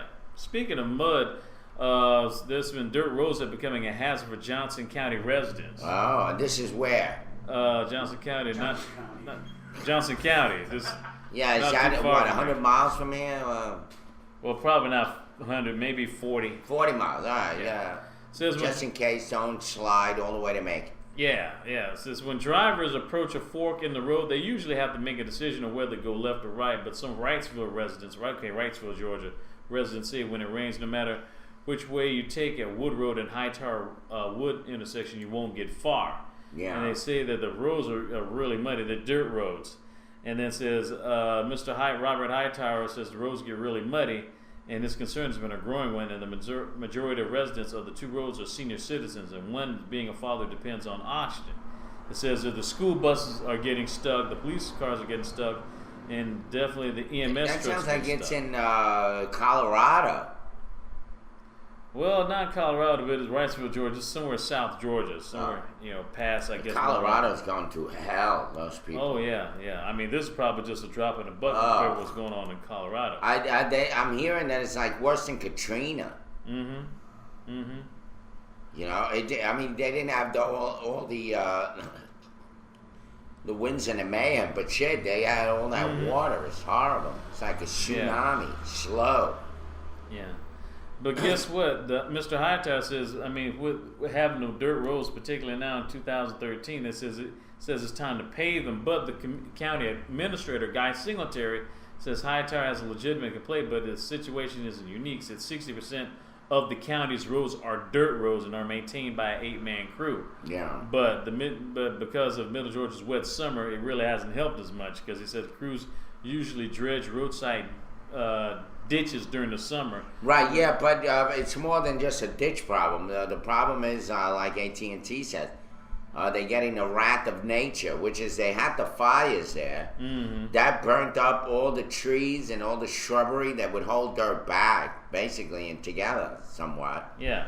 And now they got muddy mudslides. I mean, and it's destroying, thousands of acres A big, gigantic area in Colorado is like gone. You might as well. I wouldn't want to live there. Yeah. Anymore. Every time this freaking rain comes, you're gonna have a mudslide. I don't think That's so. true. So, but what if you got dirt roads and stuff? I mean, they say they've been using the county's budget to usually spend about $10,000 for rocks to attempt to tighten the loose soil there. You know, when the dirt road gets Maybe they wet. ought to build a road somewhere else. Why are they spending all this money on trying to fix something that maybe is unfixable? Well, that's the only way. That's the only way they can get around. You know, get down. I mean, in that particular county, the majority of them it says nearly 2/3 of the roads are dirt roads, and they haven't. You know, they spent $50,000 so far just putting rocks on it just to keep the soil from getting... rocks don't do it. Yeah. They need to I mean, put of course. asphalt. I know. Asphalt is cheap. I know, but he says it cost the county $3 million to pave 6-mile stretch of roads in the neighborhood. Wow. And they have a $4 million annual budget. So spending $3 million out of that $4 million budget, that's mostly on roads, which... I mean, I hate to say it. I mean, I'm not exactly the most economically sound guy in the world, but if there's a person who if there's a fire in the fire department and the police car and school buses get stuck, or if heaven forbid an ambulance gets stuck, you're sick, and you got to go to the hospital, and you go on those dirt roads. On a dirt road. Yeah, you pretty much screwed. Yeah, you're gonna have to bite that bullet. You're gonna have to pave those roads. Especially when we got to go somewhere. Well, that's why I don't live there. Yeah. Good luck. Figure it out. Yeah. Get your dirt roads paved. Yeah, I mean, some things not wind up like those people in Colorado. Yeah. And you know, they've been plucking these people out little at a time. Mm-hmm. Some of the areas, they don't even know how many people are dead yet. Oh, wow. It's just so big an area. God only knows if there's a carcass rotting somewhere in one of those houses. That's true. How many people are missing already? Does anybody know the current number of the people missing in Colorado? But it's a lot. It's like 218 or some shit. Something around about that ballpark figure. Yeah, like a lot of people dead over there. It's Mm-hmm. terrible. I thought about it if it would happen here in Macon, Georgia. I don't know. I mean, you never know. True. That's very true. But I don't think that we have those big mountain ranges that Colorado has. That all that shit comes flying down from like. Mm-hmm. It's like the roller coaster. Oh yeah. Like they're rolling downhill. Yeah, baby, right to you. We don't have that here in Macon, Georgia. That's true. We don't have those hills, those rocks, those mountains. Mm-hmm. Never know. Let me see. Colorado was ruined when the super rich from the east and the west coast started buying property and building $1 million homes there. There you go. Took the money and ran. Reminds me of Steve Miller's song. Took the money and ran. Maybe it took out some rich folks' homes at the ski resorts. That's true. Mm-hmm. Oh, Rudy, those rich folks ran out all the middle class poor folks like me. I get a sense of bitterness. Yeah. ATT. I wouldn't be surprised. Took the money and ran, reminding me of Steve Miller. I love rich people. Obama fan, yes. I love them too, especially when they spend money on me. Yeah. But they don't become rich because they spend money. Yeah. They become rich because they're cheap bastards. Yeah. They don't spend the money. That's how you become rich. Don't spend it. True. Keep accumulating. Yeah, making money. Don't spend it on No, Boba Bites back. like an athlete. Yeah. Speaking of which, I got some sports. As you know, Atlanta and the Washington Nationals, they had the Braves and the Washington Nationals. They had a doubleheader yesterday due to one of the games was canceled due to the shooting over at the Navy Yard. They canceled the game then. Yeah, they canceled that, and they had the doubleheader. Looks like that incident gave Washington some extra oomph, and they won both games. They beat Atlanta in both games in the doubleheader. They beat them in the first game 6-5, and also they blanked the Braves in the second game 4-0. There you go. And some other news: Danica Patrick is the one woman phenomenon in NASCAR driving. She's crossing back over into entertainment. the NASCAR star is joining country singer Trace Atkins to co-host the American Country Awards on December 10th. Wow. Yes. So you go from the car to the music. TV show. Mm-hmm. That's a freaking leap. December 10th, yeah. The show will air live on Fox on Monday. From the Mandalay Bay Hotel in Las Vegas. There you go, Mandalay. Yes. You've been to Man Vegas? gets late. Man gets laid in the hotel. Yes. And one more thing, I guess will be sports related right now. Did they announce the Super Bowl? Well, no, not yet, but they're talking about the premium tickets have doubled. Super Bowl fans may have to prepare to pay double for the best seats. $2,600. Who the hell's gonna pay $3,000 for a freaking ticket? Probably friends of David the owners. Coos. Probably. Well, you got gold, man. You might have to sell the horse though. Yeah, I know, right. The NFL expects the most expensive tickets for its championship game to be about $2,600 each for 9,000 premium seats for the February 2nd game at MetLife Stadium in East Rutherford, New Jersey. That's more than twice of the $1,250 cost for similar tickets at last year's season Super Bowl in New Orleans against the 49ers and the Baltimore Ravens. He said it's going to be freezing at the Super Bowl. Is it? Well, yeah, if it's going to be... Where's the game going to be? East Rutherford, New Jersey. I guess where the Giants play or the Jets play. Yeah, they're going to be dealing with... And $2,600, I don't know if it's going to be You're going to be smelling fire over there instead of, what is it, molasses. Yeah, molasses, yeah. And shit, like here in Macon, Georgia. You're going to smell burning wood. Says the new uniqueness of Super Bowl in the New York, New Jersey is also driving unprecedented demand and buzz. Says NFL spokesman Brian McCarthy said yesterday, said, we're looking to close the gap between the face value of the ticket and its true value as reflected on the secondary market. The next tier of seats is expected to go for $1,500.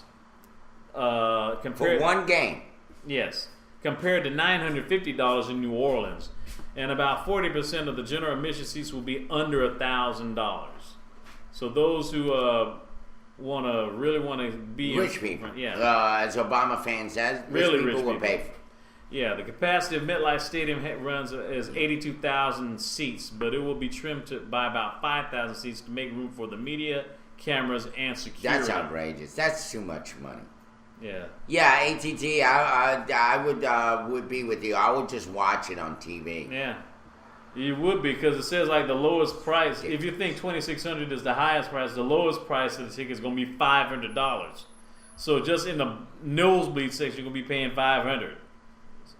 With $500, I want to go home with a uniform. Yeah, you're right. Everything. You're right. That's what I want. Yeah. One that'll fit me. I guess because you're gonna have to have petite size. Yeah, you're gonna have to be get the kicker's jersey, I guess. Yeah. Oh. Yeah. Or get bad. Well, lap dance depends.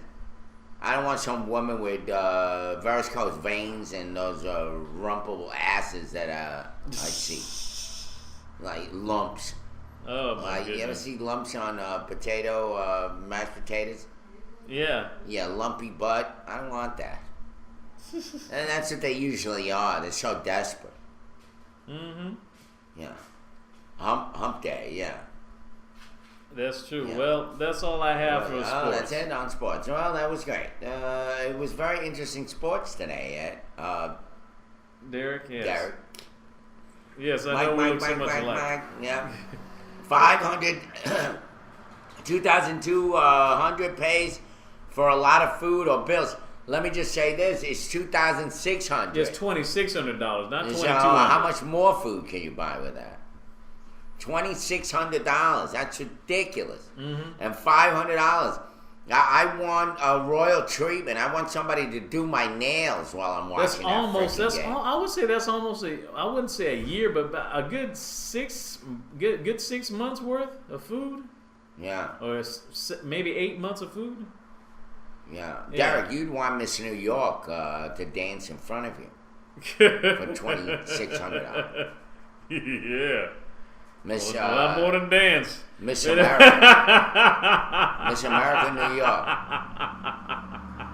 While she dances, gives you a belly dance. Twins is on now, And better be doing throws more than food at you, dancing. which you love. Throws Indian food at you. Derek will be like eating that shit on his shirt. I'm in a state of nirvana. Yes. The couscous. The couscous. Yeah. Oh, that's pretty good, ATT. You pay $400 rent a month. I pay $30 less. Mm. Wow. Yeah, I paid $370 here. Too much. Anyway, what the hell? Well, what else? We're gonna go on break? No, we're not yet. No, we got 9-10 minutes. All right. Oh yeah. Oh, by the way, there was a poll watcher that was accused, by the way, for improprieties. I know I may have glanced over this, but it's worth mentioning. Okay. A poll watcher at Burn Elementary School. Yeah, Burn Elementary. I want to go to a school called Burn Elementary School in East Macon was asked to leave the polling place Tuesday after being accused of campaigning inside building for District 3 Commission candidate Elaine Lucas. Oh. Poll manager Karen Parker says the woman showed up at the polling place around 8:30 a.m. and would chat with voters as they came to the polling place. Parker says talking to voters is against the rules for a public poll watcher. It's worth that. Parker says the woman was repeatedly asked to leave and at one point went outside the school and removed campaign signs for District 3 Commission candidate Terry Tripp. Wow. The Bibb County Sheriff's Office was dispatched to the school, but the woman had left before the deputies arrived. Wow. Election Supervisor Janetta Watson was not available for comment. Of course not, because he's still trying to figure out what the district lines are. Sitting at home with a pencil, trying to draw it out right. Wow. And says that poll watchers are usually hired by individual campaign or political parties. So here's a poll watcher pushing Elaine Lucas, breaking the rules. What do you think of that, Derek? Yeah, that is just messed up. This is, I mean, come on, you gotta do your I'm glad job. you're so touched by it. You gotta do your job. I mean, what else can you say? I mean, hey, how you doing? I mean, you already come out. I mean, first of all, the polls start around like 7. You're gonna come in at 8:30, so you're already late. Then you're gonna come talk to the voters, which is the other notice. So you already got 2 strikes against you right there. So I mean, come on. Well, yeah, poll watcher. I'm wondering what kind of poll was she watching? Stripping poll. Yeah. Voting poll. POOL. Well, I mean, POLL. Excuse me. That's Maybe she was looking for another 132.5 pound scrotum. Go over and touch it. It's almost break. Don't worry. Yes, indeed. Yeah, thank you, ATT. I'm glad that you're well aware of what we're doing here. Yes. We're just mooning you people right now. Moonlighting. What do we got, Derek? What else? For God's here we sake? go. I got something. We got so many stories we can't even keep up with. Yeah, this is some stories here in Columbus, Georgia. I just happened to just fall into this one from a Facebook friend, Al Rainey. Wow, here we go. It's raining hot water. Yes. Columbus woman throws boiling water on boyfriend charged with aggravated battery. Shit. Boiling water. Yes, yeah, that ought to settle it. Yeah, boiling mad. Whatever argument. Columbus, Georgia. According to the Columbus Police Department, LaShonda Barnes has been arrested and charged with aggravated battery for pouring a pot of boiling water on her boyfriend. Boy, that sounds like a doggone Al Green move, you know? I don't know if you ever heard of Al Green. He was, remember before he became a preacher and stuff, he was singing, and his wife found out he was cheating on him, and she waited till he took a bath one morning and making breakfast, and she poured a big hot piping pot of hot grits on him. Wow. Yes. That sounds That like... was goody of her. Yeah. All right, so... But Barnes told the police that her boyfriend went through her phone and accused her of talking to other men. Now, there was a verbal confrontation in the kitchen where Barnes grabbed a pot from the stove and poured scalding water over her boyfriend's neck, back, face, and arm. That's terrible. The victim was flown to a hospital for burns that covered 15% of his body. A neighbor, LaToya Wilder, says Barnes admitted to the act just after it occurred. She told me she threw boiling hot water on him because they had some kind of altercation down there, said Wilder. When it was over, I don't know, but I heard a lot of glass shattering. According to what they said, yeah. Another neighbor, Monica Carter, says she's never seen anything like it before. It says, I've heard it in the movies, and I know Al Green had grits poured on him, but I've never seen it, says Carter. Pouring water on someone, that is taking a little too mean. far. And he could have gotten more hurt than he was, obviously, yeah. And Barnes is currently being held in the Muskogee County Jail. You see, now that guy, if he had a gun and shot that woman, I'd give him some grace for that. Okay. That's horrible. But Why would you do that to somebody? I don't know. Scald them alive. That's absolutely evil. Yeah. And I saw a movie like that. I don't remember what the name of this movie was, but where the guy had the girl tied down, and then he started pumping with his leg. Sulfuric acid is going through a pipe. Look like Saw. And it was, maybe that's a Saw movie. Yeah, and then he started to pour the acid on her face. You ever see that? No, Saw. What was it? Saw. Yeah. Mm-hmm. Pretty terrible. Yeah. Michelle C said, "Thank you. Ban hot water." What you gonna do? Ban hot water? You know the ugly guy in that movie? Saw? You know the guy when you like to play a game? Yeah. A girl I went to high school with is married to him. Wow. Talk about gold digging. Yeah. ATT Tyler Perry's character, Medea, always talking about throwing hot grits on any man that beats a woman. To my grit. Well, I've said it, that Tyler Perry gets away with a lot of shit. I mean, he's that Medea's always slapping kids around. I mean, in this PC world, it's almost like ludicrous. Yeah, I know, but the thing is, he gets away with it because he's dressed as a woman, even though he is a man. I mean, he really can't. I mean, he can't do it dressed as a man. He has to do it dressed as a woman. You know, even though it is kind of messed up. You know, either way. Yeah, I like Medea too. I laughed at some of the movies. I think the one that she went to jail, that was the best one. Yeah, for me. but Medea goes. Yeah, I actually knew a couple of people who were actually in that movie who played one of the inmates that were going to prison with her. They were on the prison bus. Matter of fact, one of my friends, if you're watching Quintana, yes, she actually wrote a script of her own. She's making her first film. She's not director, but she wrote a script where I guess she's supposed to be like a burn victim, and they had the makeup on her.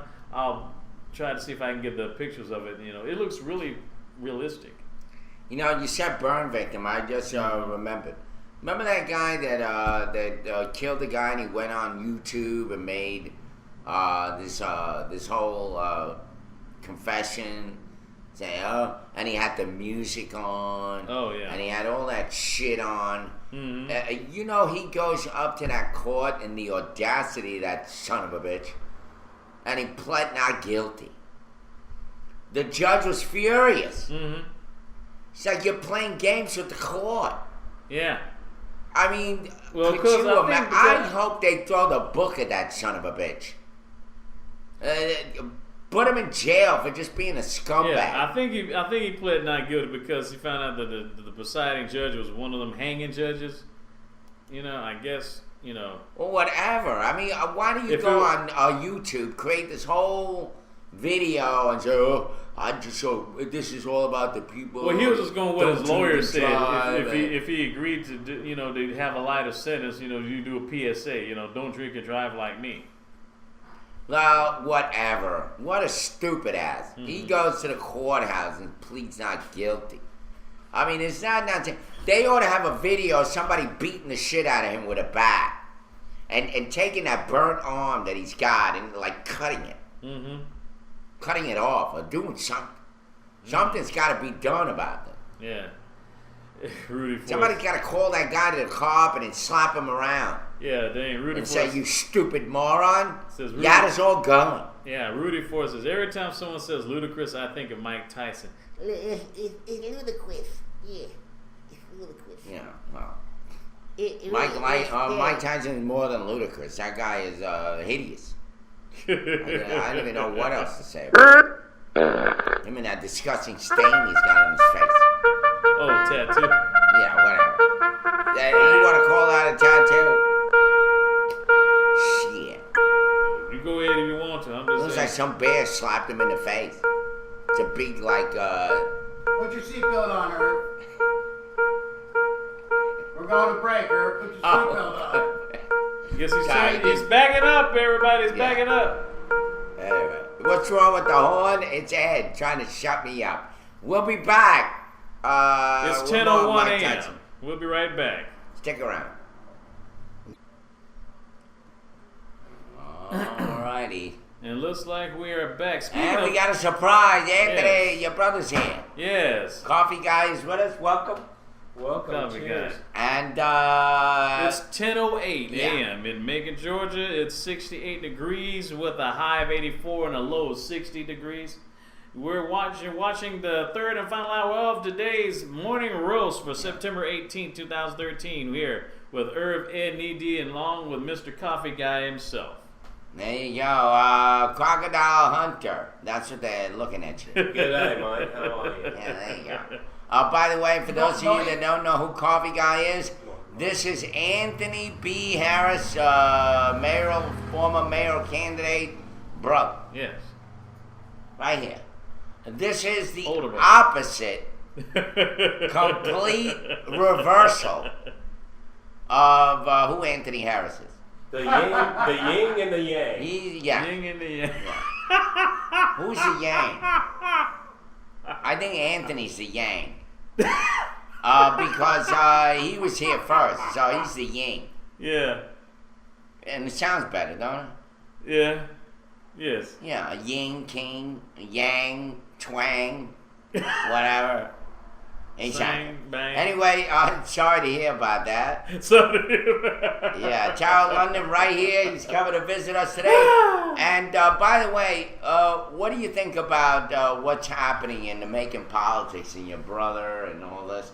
What do you think about all this? Well, you know, the thing about it, when you watch it from Athens, Georgia, or even anywhere else, Yeah. we're not as invested in the whole situation as you are. Mm-hmm. So, although it's exciting, Yeah. my brother's involved, and I used to live here. yeah.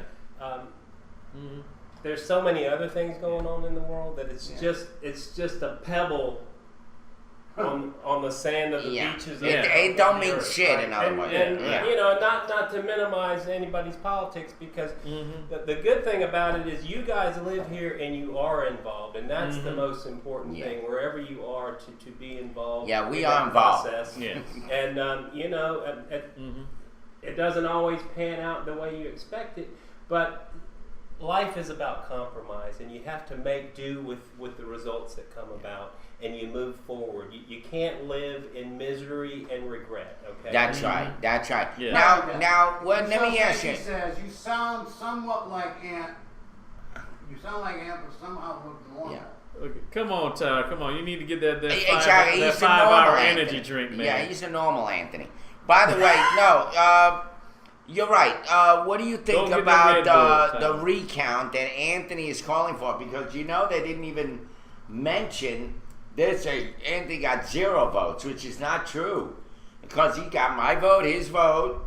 He's got another guy's vote. His wife, so at least 4 or Brandon, 5 votes. and Sure. and his. Well, let me say this, okay? What do you when think you're of that? when you're dealing with a computerized system, and then you're dealing with a write-in system, that may be where the counts did not come in. You know, Yeah, you gotta a do this computer manually. can tally a regular candidate almost immediately. I right? mean, even if you only got 5 votes, you should at least announce it. Yeah, at least Acknowledge we it. acknowledge it.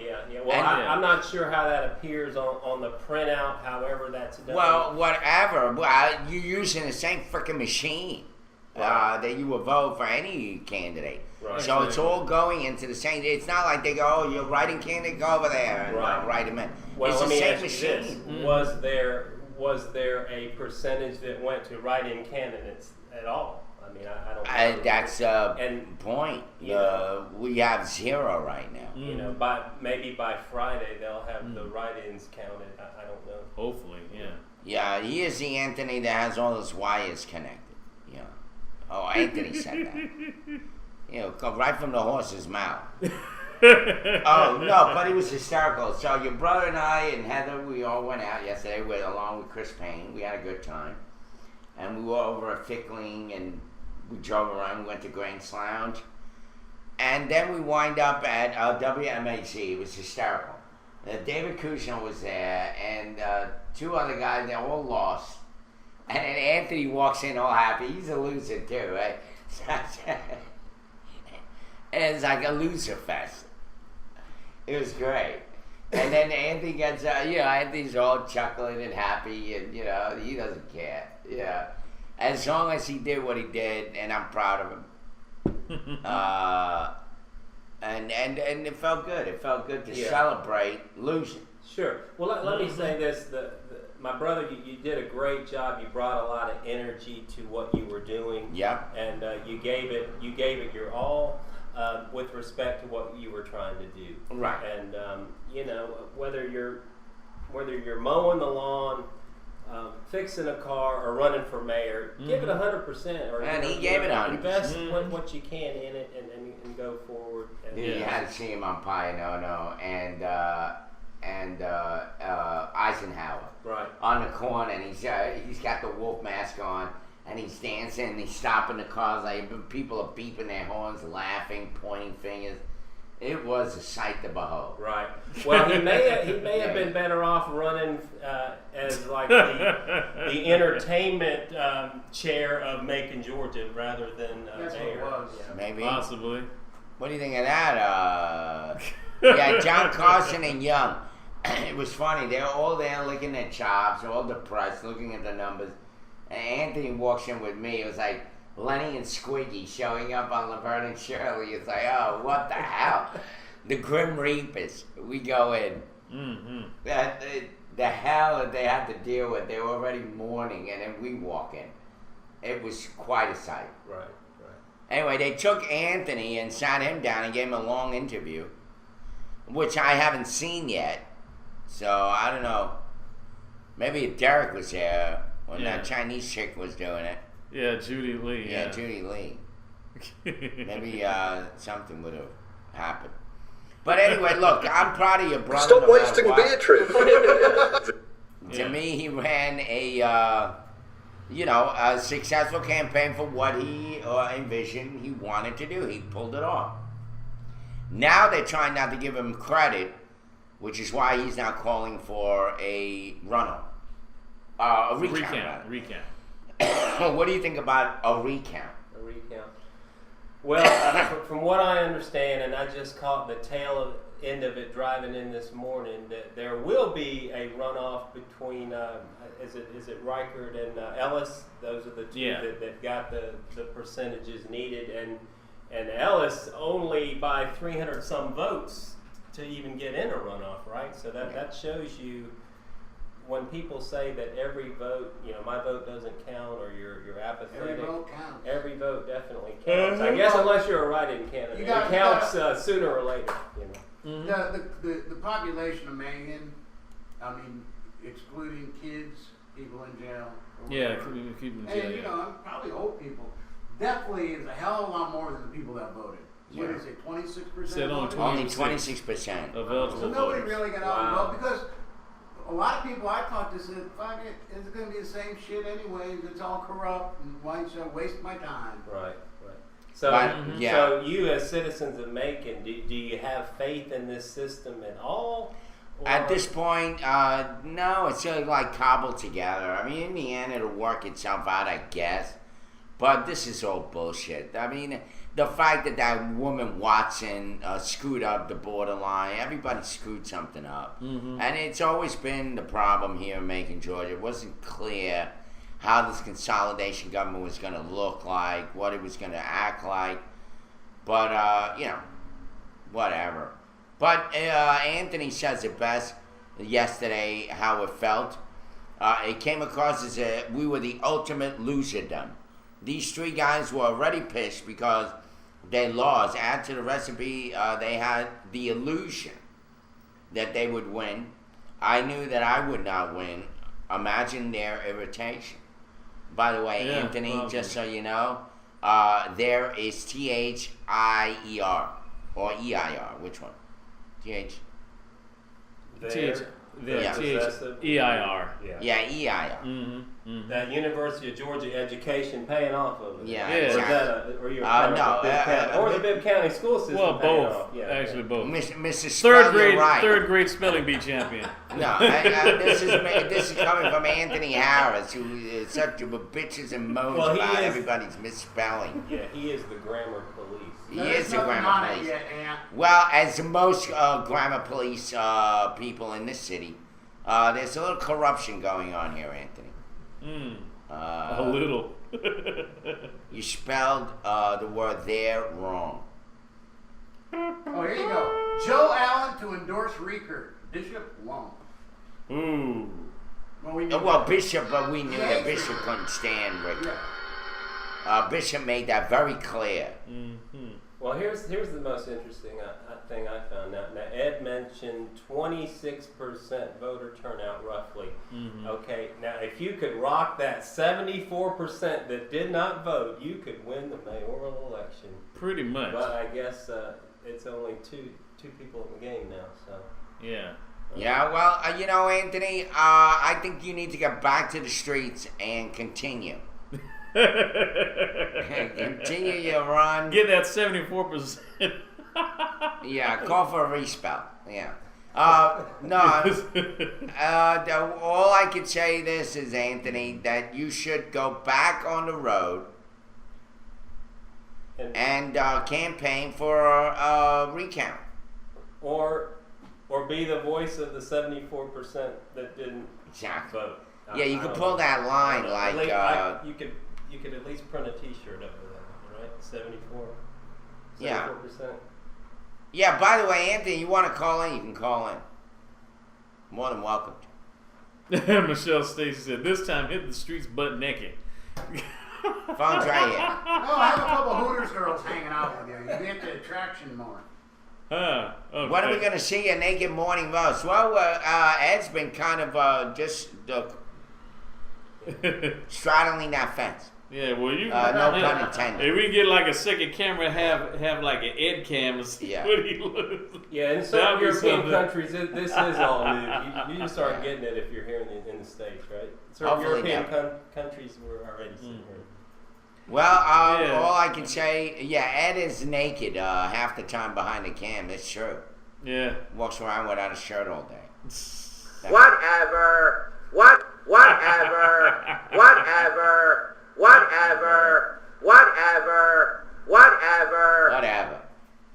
There you go. There's your brother. Look at that. I love that. Anyway, Anthony Aaron, a.k.a. Crazy Ant. Yeah, do that. The phone's right here. My brother is 3 years older. There you go. Yes, his brother's 3 years older and about 100 years more mature. That's absolutely. Don't hold that against me. I don't, man. What'd you do to him when he was younger to make him like that? You know, I can't take credit What'd you slip in his Cheerios? Oh, by the way, Judge Faulkner shows up, right? While Anthony is doing his dance in the wolf outfit. And he comes up to me and he tells me, first of all, I like that. I don't know if he knows I like that guy. I'm just sick and tired of seeing him in my courtroom all the time, right? That's one. Then he says, Macon needs more guys like that. I mean, this is coming from a judge. I mean, it blew me away. And so Anthony, no matter what, it's like extreme. They either extremely hate this guy or they extremely love him. Right. And there's no in between with Anthony. Well, you know, it's hard to sit here and talk about somebody that's out there in the internet world, but you know, you have to give it to Anthony. He sticks to his guns, whatever those guns may be, and he does not flip flop. He is not a flip flopper. He believes in what he believes, and the difficult part sometimes with people is you've got to be able to separate, you know, friendship with ideology. Sometimes you're just not we're incompatible. mesh up, right? And then when the show's over or the conversation's over, you're able to say, hey, we don't agree on that particular point, but you don't have to end up in a wrestling match over it, right? That's right. Yeah, that's wrestling right. match. You could be a scumbag, but in the end, you throw that away. Oh, yes. Yeah. You use it and then you throw it away. You use that conversation and then you throw it away. You say, Crazy. I'm spent. Right. I thought Derek was going to go into some wrestling. The wrestling. Oh, yeah. As a matter of fact, why don't you cover some sports and give them some something Well, of course, you know, enjoy. you heard, like, I don't know if you heard the news that the upcoming Super Bowl, the highest price ticket is going to be $2,600, and the best, I guess, near the 50-yard line. There in New York. Yeah, New York. And the cheapest one, the nosebleed sections, the cheapest tickets are going to be $500. Yeah, that's ridiculous, don't you think? Why would you pay $500 to go see a game? Probably got some The biggest game in the moron sitting next to you making a lot of noise. Why would you want to eating do some that? cold nachos? The Super Bowl has become so much more than just a football game now, with everything that's tied to it, and of course in those situations. Brushing your teeth make money off of it, I guess. I know the colleges are making money, boy.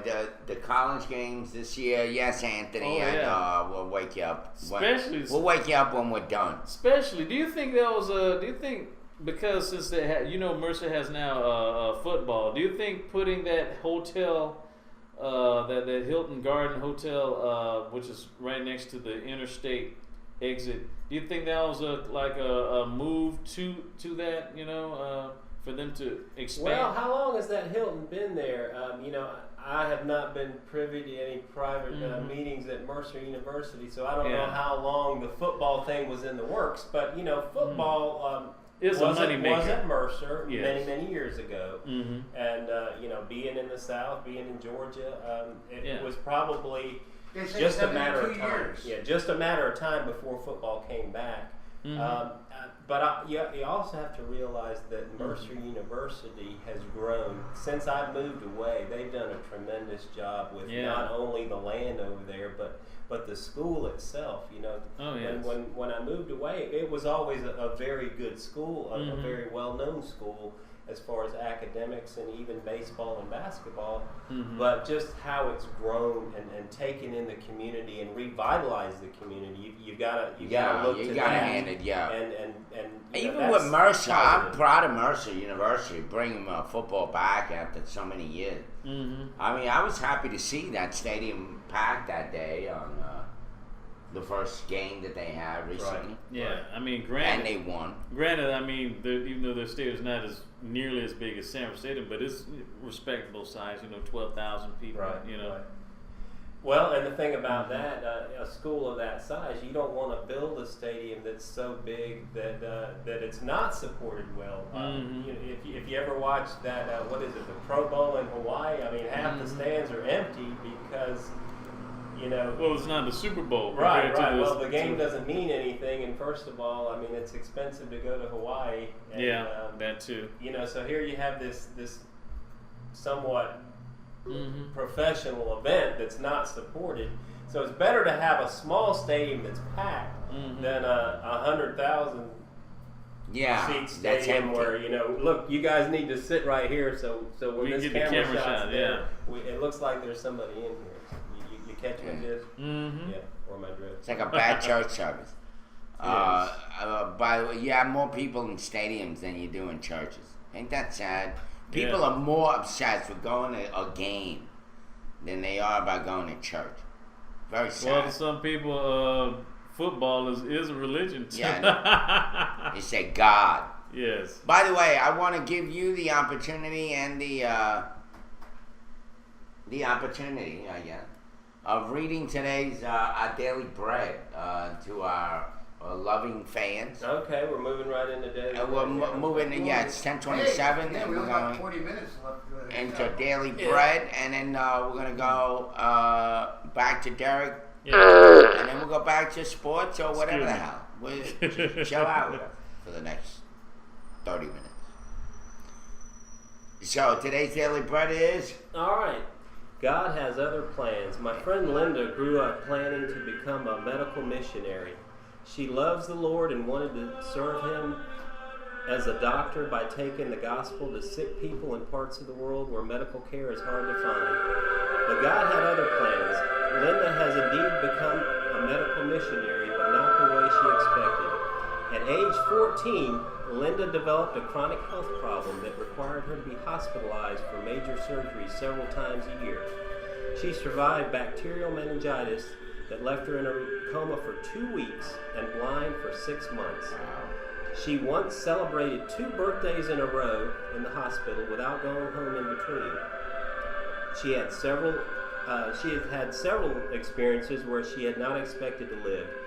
But yet Linda is the most vibrant, grateful, and cheerful person you will ever meet. She once told me that her mission field, as she hoped and planned, is the hospital. But instead of serving God as a doctor, she serves Him as a patient. No matter how sick she is, the light of the Lord radiates from her. Linda exemplifies the teaching of the Apostle Peter. Despite her trials, her rejoices, and the genuineness of her faith, I need some glasses here, brings praise, honor, and glory to Jesus Christ. 1 Peter 6 through 7. Chapter 1, verse 6 through 7. Lord, I'm so thankful that no matter where we are, we can serve you. Help me to reflect your image in my current situation, even if it's not where I hoped I would be. Write your plans in pencil and remember that God has the eraser. And then your Bible read for today is in Proverbs 16, verse 9. A man's heart plans his way, but the Lord directs his steps. There you have it. Thank you, sir. Thank you. Wasn't that wonderful, folks? Yeah, very good. Very good. This is better than Mr. Rogers' Neighborhood.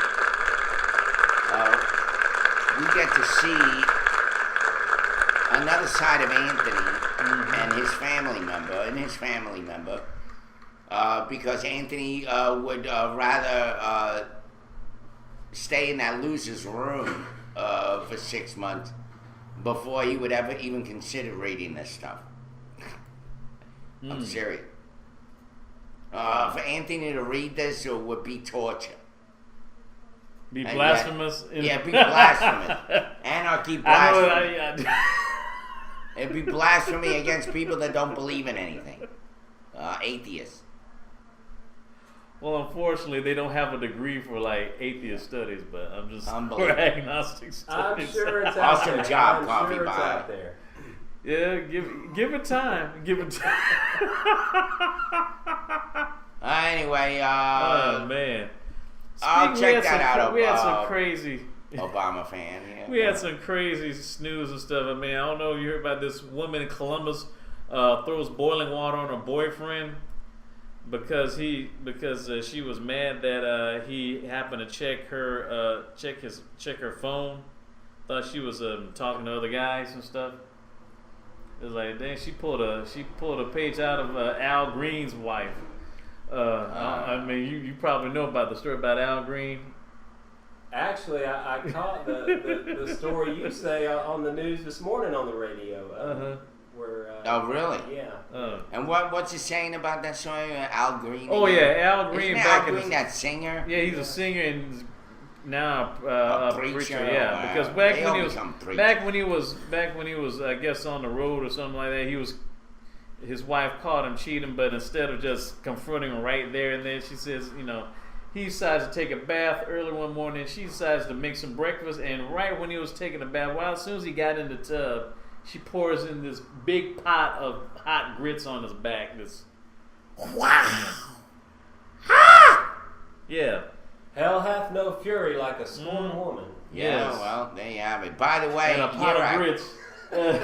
Yirak says he just got off with WMAZ, and he says that but MAZ said that Ann got 0 votes. How can that be? Didn't Ann or Heather vote for him at least? How can that be? Well, not only Ann and Heather voting, but me and Derek voting, Brandon voting. So that's at least 5 votes. I That's mean, at come least on. 5 votes, Yeah, exactly. I mean, that we know of. And I'm sure Ann got more than 5 votes. Yeah. Do you think this is just sloppy reporting of the voting polls, or do you think, No, or is it just basically or still like fishing in a seafood platter? Well, let me ask you this: when you wrote it in, did you physically write it in with your finger on this newfangled keyboard? No, and No, there was you no can- no, bubble. they he kept says- saying right in the it says bubble. a- There was no bubble. There was no bubble. Like, Which a basically frickin' just button. said like there's a write-in. It says you basically picked the write-in candidate option, and then since you can't write, they don't have one of them stylish things like you do on the Right. checkout. Both, Rudy. You both. just type it. You just type in the name. Okay. Just Yeah, type both, it Rudy. 0 votes and 0%. They covered both bases on that. in. About yeah. Because I thought 0%. Well, you know, I don't know what 0% is, but it's not 0 if it's 1 vote. And but I guess they don't do that around here. And you may be right. Here forever is fixed. There is just something, and it makes you wonder about the system. You're right. From the beginning, they screwed up. They screwed up the districts. Then they opened up qualification again. This whole election has been a scam from the beginning. But now you have some people that choose those that won. Let's respect that. But once again, for Anthony to get 0 vote, 0% is a bald-faced lie. And there is something that needs to be said about that. And I think Anthony needs to continue to raise hell and say that this needs a recount. I want my 2 votes. Whatever the vote you got. I want all my 30 votes. Yeah, I want my 1.5 vote. Whatever. Any vote. Wow. Some still had to use the old paper ballot. Where? Where were they? Sounds like Egypt. I mean, what, do they have a purple finger too? I mean, to me, it seemed like every polling booth was a computer. Yeah. Yeah, That's you good. better check that out. At least let's make sure the count is right. They say that every vote counts. Yeah, I call it bullshit too. You're right. It doesn't matter. Our votes don't count. Anthony doesn't matter. Well, you know, I mean, give you him bring some up a good credit. point. Once one vote doesn't count, the whole thing is spoiled, right? Once one vote is not counted, then you already have a system that is not counting the people that are voting. Exactly. And not even mentioning him. I mean, you had, remember, you had that Herbert Denard guy coming on and showing all of the candidates that are running. They did not mention Paul Bronson, and they did not mention Anthony B. Harris. You know, it's all a scam. It's just something funny going on here. True. Very true. It's ridiculous. I mean, it's shameful. It's shameful. Because now, once again, this election is going to be one of those where people are saying, yeah, right, yeah, that guy was fixed, or whatever. Yeah, only 26% It's never going to of be the a votes. clean-cut thing like, yeah, finally, we're moving forward. Macon's moving forward in a positive way. This is like tainted love. Like tainted, Dun, dun. you know, something wrong with it. Yeah, they're treating like people are writing in Mickey Mouse Yeah. or Frank N. Stein. Hey, dude, what? Yeah, dude. Or you'll love it. it. Or Blair Underwood. Yeah. Yeah. Maybe some others. Speaking of names, today's birthdays. Oh yeah. Happy birthday to these schmoes over here. Yeah, Make sure schmoes. that they're people that we know. I got a plethora of I them mean- that are well known. I mean, if you don't know these people, you've been living under a rock. Okay. Okay. Okay.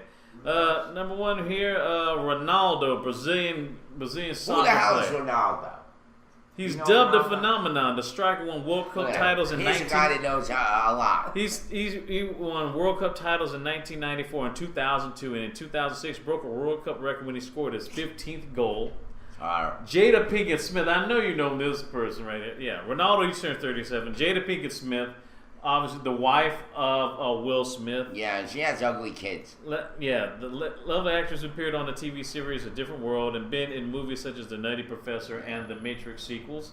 She turns 42 years old. When was the last movie that she was in? I think it was the Matrix 3, the third one. The Matrix, yeah. Legendary. Yes, and also Lance Armstrong. Oh, boy, he wishes he was dead. Seven should have killed me. Yeah, the once 7-time Tour de France champion who banned from cycling competitions for life by United States Anti-Doping Agency in 2012 had to turn his all 7 titles and his bronze Olympic medal that he won in the 2000 Sydney Games. He turns 42. He became the cancer to that sport. Ain't that funny? Yeah. He had he's cancer, not but even he the became former champion. He's just stripped of all. Just that. stripped of it, yeah. Yeah, a cancer to the sport of biking. Yeah, cycling, yeah. Cycling. The late James Gandolfini, who died earlier this year, played the crime boss of Tony Soprano in the Emmy Award-winning Sopranos. Emmy Award winner, he would have been 52 years old today. That was a sad story. Here's this guy going to the motherland, right, the home country, Italy. He's enjoying his meal, and the next thing you know, heart attack, just like that. Krogan died. Yeah. That is. By the way, you know they found out he had been eating some kind of food that was like would make your blood pressure like go through the roof, and on top of that he was drinking. And so they say that it was the recipe for disaster. That the food and the drink killed him. Ain't that some? But do you think that's some shit? Well, do you think it was culinary suicide? I mean, no, not saying I that mean, he should have took his own, but no. But do you think he just went overboard, or he just said, "If I'm gonna go out, I won't go out like this," or what? Or I don't know. I'm not saying that he was trying to take. I really don't. I mean, the guy was on top of the world, but you never really know. I mean, we only see just a sliver of people's lives, right, in the media and in the show business world. So we really don't know what's going on. The guy seemed like a happy-go-lucky, on top of the world guy. I mean, and he was with his successful son. show. He's celebrating life in Italy, Mm-hmm. and which life is short, though, right? Yeah. And that's another example of just you never really know how long you'll be here. That's true. Well, you never know. Other birthdays. Food suicide. Yeah. Or culinary side. Culinary side. Yeah. Cullen side. Exhibit. Exhibit, rapper of the MTV car makeover show Pimp My Ride. He turns 39 years old. Beach blanket bingo legend Frankie Avalon danced and acted with the late Funicello, late Annette Funicello, several beach party movies. He turned 74 years old. Wow, that's old. Yes. Beach blanket bingo. Yes. He's now playing bingo every day. Yes. I bet. Yeah, probably. That's his career. Angela Simmons, American reality star, daughter of Joseph Simmons, a.k.a. Reverend Run of Run DMC. Now you're getting obscure. Yeah. She's the daughter of Run from Run DMC. Greta Garbo. She's 26. Friend, not her friend. It's not her friend's birthday. It's her birthday. Yeah, her birthday. Angela 26. Simmons. Yeah, Run's daughter's 26. Greta Garbo, film goddess from Sweden who starred in Camille in 1937, was born on this day in 1905. Died in 1990. You know, Anthony, maybe you should be like the Greta Garbo of Macon, Georgia. Like, disappear on people and refuse to give them interviews and see how that works out. Oh, my goodness. How about this here? And, Aisha Tyler, Ghost Whisperer actress in the feature role on Friends and also one of the co-hosts on The Talk. She turns 43 years old. Oh, yeah, that's the one, yeah. Yes. Yeah, she's also in that, Who Said It? Whose Line Is It In? Yeah, Whose Line Is It In? New host She's of that. cute. Yes. Yeah, I like her. James Marsden, a screen actor who rose to popularity through his roles in Enchanted, 27 Dresses, and The Notebook. I think he also played JFK in The Butler. He turns 40 years old today. Yeah, who's that orangutan-looking guy there? What is that face? Dizzy Rascal. Yeah. He's an English rapper and MC who has his own record label and released the song Dance With Me in 2008. Yeah, he's huge in England. I've never heard of him. Really? He's 29. Turns 29 years old. He looks older. Jason Sudeikis, best as an SNL cast member from the funny guy. Since 2003. He's turns 38 years old today. And he was one of the oldest cast members. He started, like you said, in 2013, 10 years. Yeah, 10 years. He's been there for a long time. Yes. Ben Carson, neurosurgeon who works at Johns Hopkins Hospital, received the Presidential Presidential Medal of Freedom by former George W. Bush. Yeah. President Bush 43. He turned 62 years old today. Ben Carson. And by the way, he's not related to that loser guy that was over at MAZ, that Carson guy. Yeah. That John Carson. June Foray, the voice of Rocket J. Squirrel from Rocky and Bullwinkle. What you doing now? She turns 96 years old today. Yes. June Foray, yes. Hey, Rocky, why don't you pull that rabbit out of the hat? Nothing on my sleeve. Presto.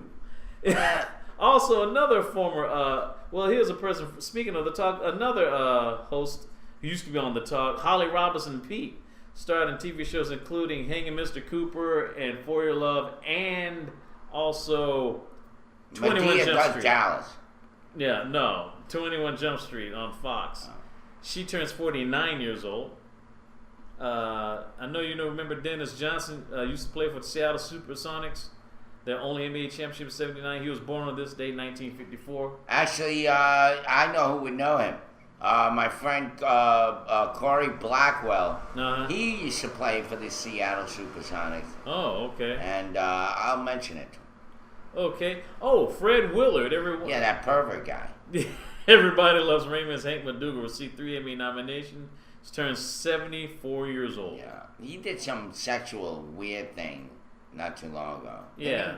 What's he doing? He was doing Pee Wee Herman, like doing something in a theater or some shit. Does anybody remember that? I don't know. I am, by the way, a coffee guy. I am home most of the day. If you want to come by. Will do. Okay. There you go. Anthony will do. Patrick Shriver, who's the son of Arnold Schwarzenegger, is a model and actor, appeared in Grown Ups too. Okay. Yeah, he looks like that maid. That Schwarzenegger banged.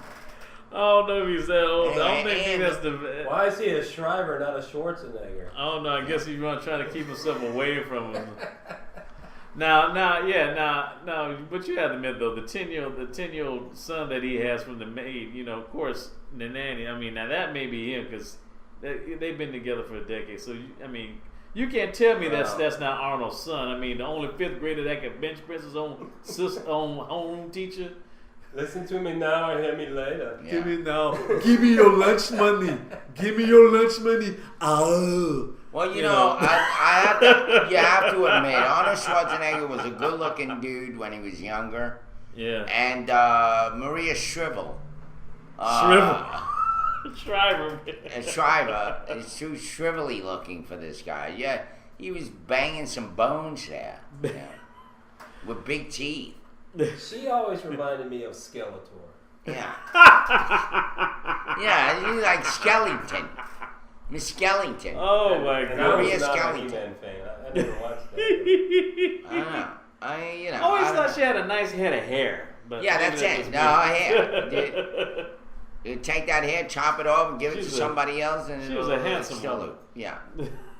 She's a handsome. I mean, who would want to bang somebody that looked like John F. Kennedy except some other woman? Some muscle-bound guy from Austria, I guess. Well, yeah, she's like a John F. Kennedy with a wig on. That's not what you can do for your country. That's what you can do for Arnie. I got two more. Tawanda Braxton, R&B artist who's found a singing career with her sisters as a member of the Braxton. Well, she's the sister of Tony Braxton. Right. And Who Tamar has a Braxton. son who's autistic. Yeah. And Billy Drago, who's he's like the perennial villain in a whole lot of movies, especially known for the character, the white suit Frank Nitti villain in the movie The Untouchables. He turned 67 years old. All right. Well, happy birthday, you scumbags. That guy's just evil at it. Yeah. He's just pure evil. Tawana Braxton turns 40. All right, there That's you all have his it. birthdays. There you go. And we didn't mention Jada Pinkett. Yeah. Mm-hmm. All right, what do we got? Ludacris could promote Martyr campaign. What is this? Yes, Ludacris, hip hop artist Ludacris, along with the comedian Jeff Foxworthy, and leaders. He's not funny. Are basically been assigned by the leaders of Metro Atlanta's public transit system to hope to get local celebrities promote their new campaign to crack down on unruly riders. Marta is marketing director Jennifer Janadu Wright says she's trying to line up a whole lot of celebrities like Jeff Foxworthy and Ludacris because they're respected in the community and can appeal to a diverse audience. The celebrities would appear in public service announcements. The Atlanta Journal-Constitution reports that their goal is to promote the system's Ride with Respect policy, which will be implemented on November 9th. MARTA's board recently approved a new code of conduct that allows the transit system's police to suspend unruly passengers from using the system for offenses such as spitting, panhandling, soliciting, eating, or drinking. MARTA stands for Metropolitan Atlanta Rapid Transit Authority. Yeah. So you can't eat. So you All right, can't so even what's eat the on scenario the drink gonna on be? the bus now. Well, they don't allow drinking on. I mean, I can subways in New understand York. alcohol, but I'm just saying, No, they don't. They don't allow. They will always sign no smoking, no drinking, no food. So if you people get like break a the hot law. dog or something there, you just got to keep it in the bag or something like that. You would Just- probably want to because you got panhandlers that'll walk up to you, or some of these trains smell like urine and Yeah, possibly. pretty bad. I don't know why you would want to carry food on the subway. People sneezing. Who knows? You know, Why I've would you ridden want- MARTA a handful of times. I mean, it certainly wasn't the New York subway experience. No. But then again, Yeah. I wasn't there It's late at pleasant. night either. I was kind of disappointed. I want my subway to have graffiti on the side of it, for that real, I that real live to touch. that. You know That- what I'm saying? I live That to That's beat art. that Beat Street feel, yes. No, what was so brilliant about the graffiti artists in New York is they invented the subway where you couldn't spray paint on it because it would wipe right off. So then they started something called scratchiti. They would scratch their name onto the metal. And then you started seeing that a lot. Yeah, I would Scratch. never make it in that world. That just gives me the shivers. That's Yeah. like, fingers on a chalkboard. Scratch Edie. Yeah, Good band name though. that- Scratchiti. yeah, Yeah. Scratchiti. I want that. Sounds like a lotto pick or something. That's what they call it. Like a band of a lotto pick or something. Like Scratch Edie. Yeah, I like Marta too. Actually, it reminds me of New York, and I love riding the subways. For years, I would ride them. Actually, I would get on the subway just to kind of get the hell out of the house, and it was like an adventure. And I'd pick a Yes. spot I want to stop and get up and walk from there and walk around. I miss that. I miss that about New York. Yeah. You could just at the time it was $1.50. I don't know what it is now, probably $3, but $3 or $4. Probably. $1.50 you would get on the subway, and you can go anywhere in New York City.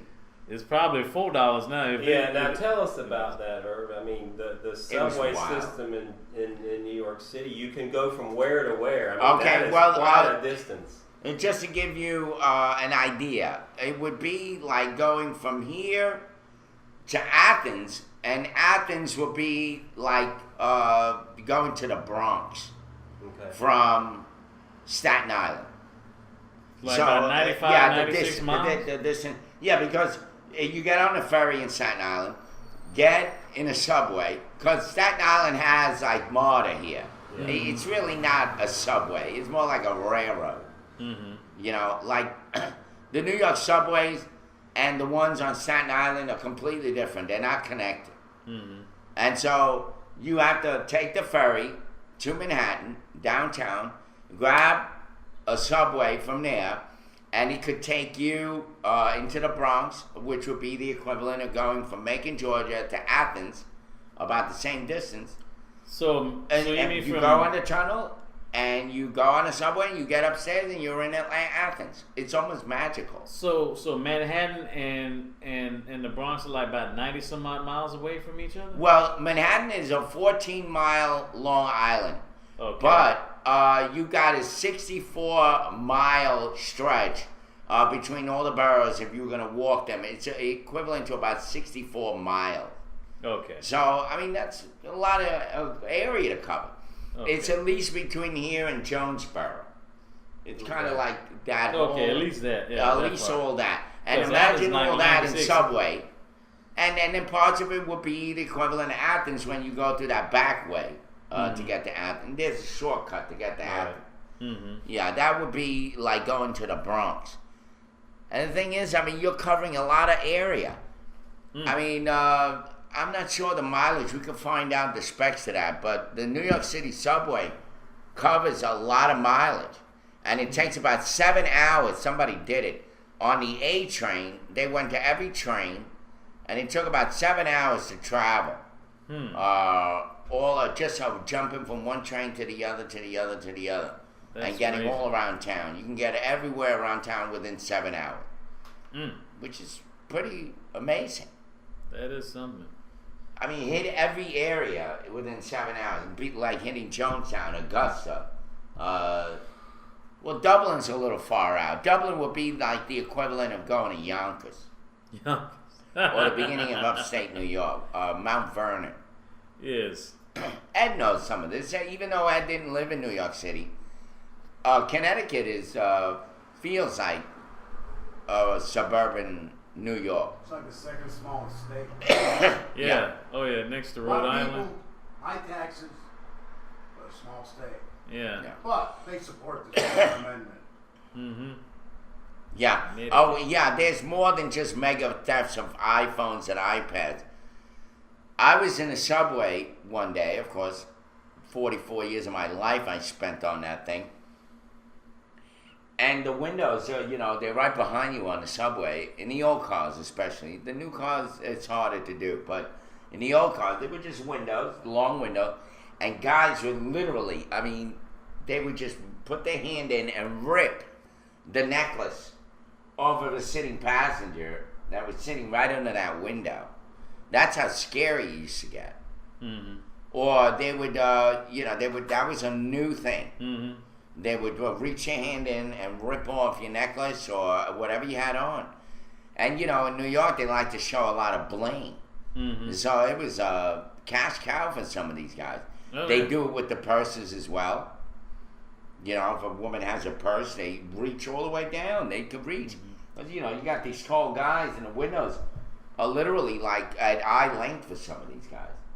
So all they have to do is reach in and go like this, and passengers sitting right there. Yeah. Or they would spit on you. Or a lot of stuff happens on the subway. Every day there's got to be 20, 30 different events going on. Bad experiences going on. Mm-hmm. And then there's the times when we would ride the subway and we would get stuck because of some power outage and everybody became friends. So help me. It was almost like a party. Yeah. People laugh and everybody get along and they say goodbye. Having cake and ice cream. It's interesting how you develop this camaraderie in the moment of almost like tragedy, right? Yeah. Remember when the flood was here in the making? The same thing. It's like everybody comes together in that second, and then it's business as usual. It's like Well, how many funerals have you gone to? And I've gone to many, where it's always the same complaint. How come we never get together? We're always so sad that we get together at the funeral. I've been to like 4 funerals last year. Like, no shit, Sherlock. That's the way people are. They love tragedy and they love getting together with tragedy. But they love getting together with food and stuff, buffet, of seafood course. platters. Speaking of which, one of our word origins, word of the day from John Ato is lobster. Yes. The Latin word from the Latin word locusta denoted both the voracious grasshopper, the locust, and the lobster or similar crustaceans such as crayfish, if, as has been suggested, the word is related to the Greek lekan, L-E-K-A-N, jump, then presumably the grasshopper sense was primary and the lobster application arose from some opposite resemblance between the two creatures. English has borrowed the Latin word twice. Most recently became easily recognizable guise, locus, but lobster too goes back to the same source. The radical change of form may be due to the influence of Old English word lopi, spider. From the Old English precursor, lobster was lopister or lopister. So there you go. It is. Lobster's like a big sea roach. Yeah, the cockroach of the ocean. Yeah. Well, most shellfish because they're bottom feeders. You know, lobster, crayfish, crab, shrimp. You know. I can't do it. Do you like fish? Yeah, I do. I do like the seafood. I know you guys were talking about it's a lot of hard work, but it's worth it. It is. Eating crab legs, yeah. Yeah. You can afford Alaskan crab legs, but they're on a shortage now. Mm-hmm. Yeah. A hunk of crab meat. Yeah, it's just too much work, man. You got to get pliers and You stuff. gotta know how to do it right. I mean, you You be need a bib. yeah, but you be going to the. But you getting crab legs in a restaurant. You got big old pliers looking like Schneider don't for use one day at a those. time. Yeah, but just think It's a about fork, the that's excitement it. when you just crack it just right and it comes out. You like all lobster, the way Ed? it's there. You Oh, know? I love it. Oh, wow. My favorite thing is like taking a crab leg, you know, when the meat's stuck in, I go the other end and I blow through it and blow it out. People look at me like I'm fucking crazy, but they don't harm Yeah, me. you're talking about the little claws, like. It's a restaurant idea there, Ed. You don't need to use the nutcrackers there. You just blow it on through. Yeah. That'd be you nice. gotta wear a Shut up! You're bib. making me hungry, damn it. Yeah, you Yes. gotta wear a bib and Welcome you gotta to work Ed's Blowfish Seafood Bar. It's It's Blowfish just too Shack. complicated. I want to just eat so I can get full. It works, though. You Play know with these, your food. these restaurants here, though.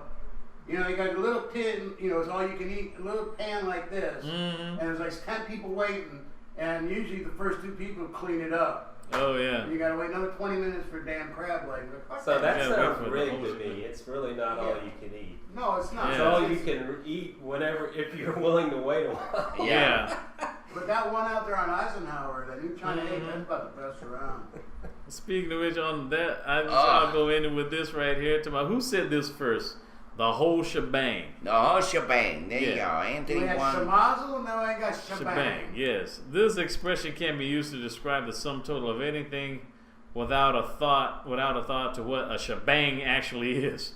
Whatever its origin, possibly from the Irish word sheben, Sheheben, Walt Whitman made it clear what the word meant in 19th century America in his Specimen Days, published in 1862. It says, besides the hospitals, I also go occasionally on long tours through the camps, talking with the men, and sometimes at night among the groups around the fires, in their shebang enclosures, if bushes, hence a type of rustic dwelling. But its meaning had clearly widened 10 years later. Mark Twain, in Roughing It, in 1872, was using the word to mean a vehicle. You're welcome to ride here as long as you please, but this shebang's chartered, and we can't let you pay a cent. By the end of the century, shebang meant anything and everything, the whole lot. The whole shebang. Thank God I didn't live in that time. I You don't gotta love understand. that word. It just you can drop it any time, right? Yeah. The whole shebang. The whole kit and caboodle, the whole shebang. Yeah, the whole It's bottle. not over till the fat lady sings. The whole ball of wax. Yeah. That's what they say. The whole shit. If nothing guess else, what? I've come away Time it with 2 key words today. What? That graffiti, no, Scratch. Yeah, scratchiti, and shebang. And shebang. Those are Shebang. just, Not bad. Those 2 And things don't forget, pop. How and don't about forget the word shit, Okay. which we've used quite Lobster. often today.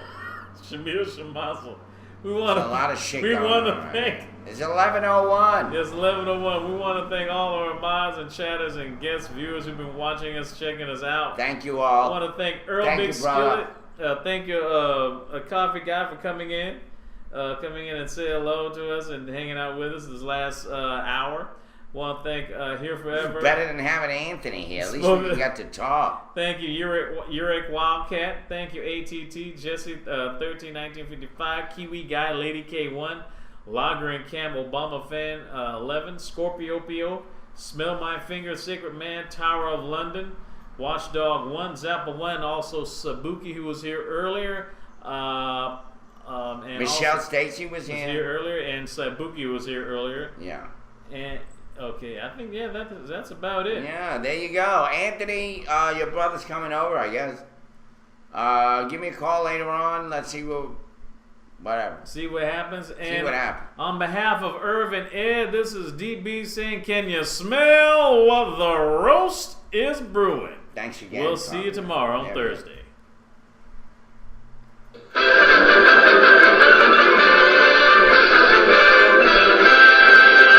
You know what? You's got a real pretty mouth.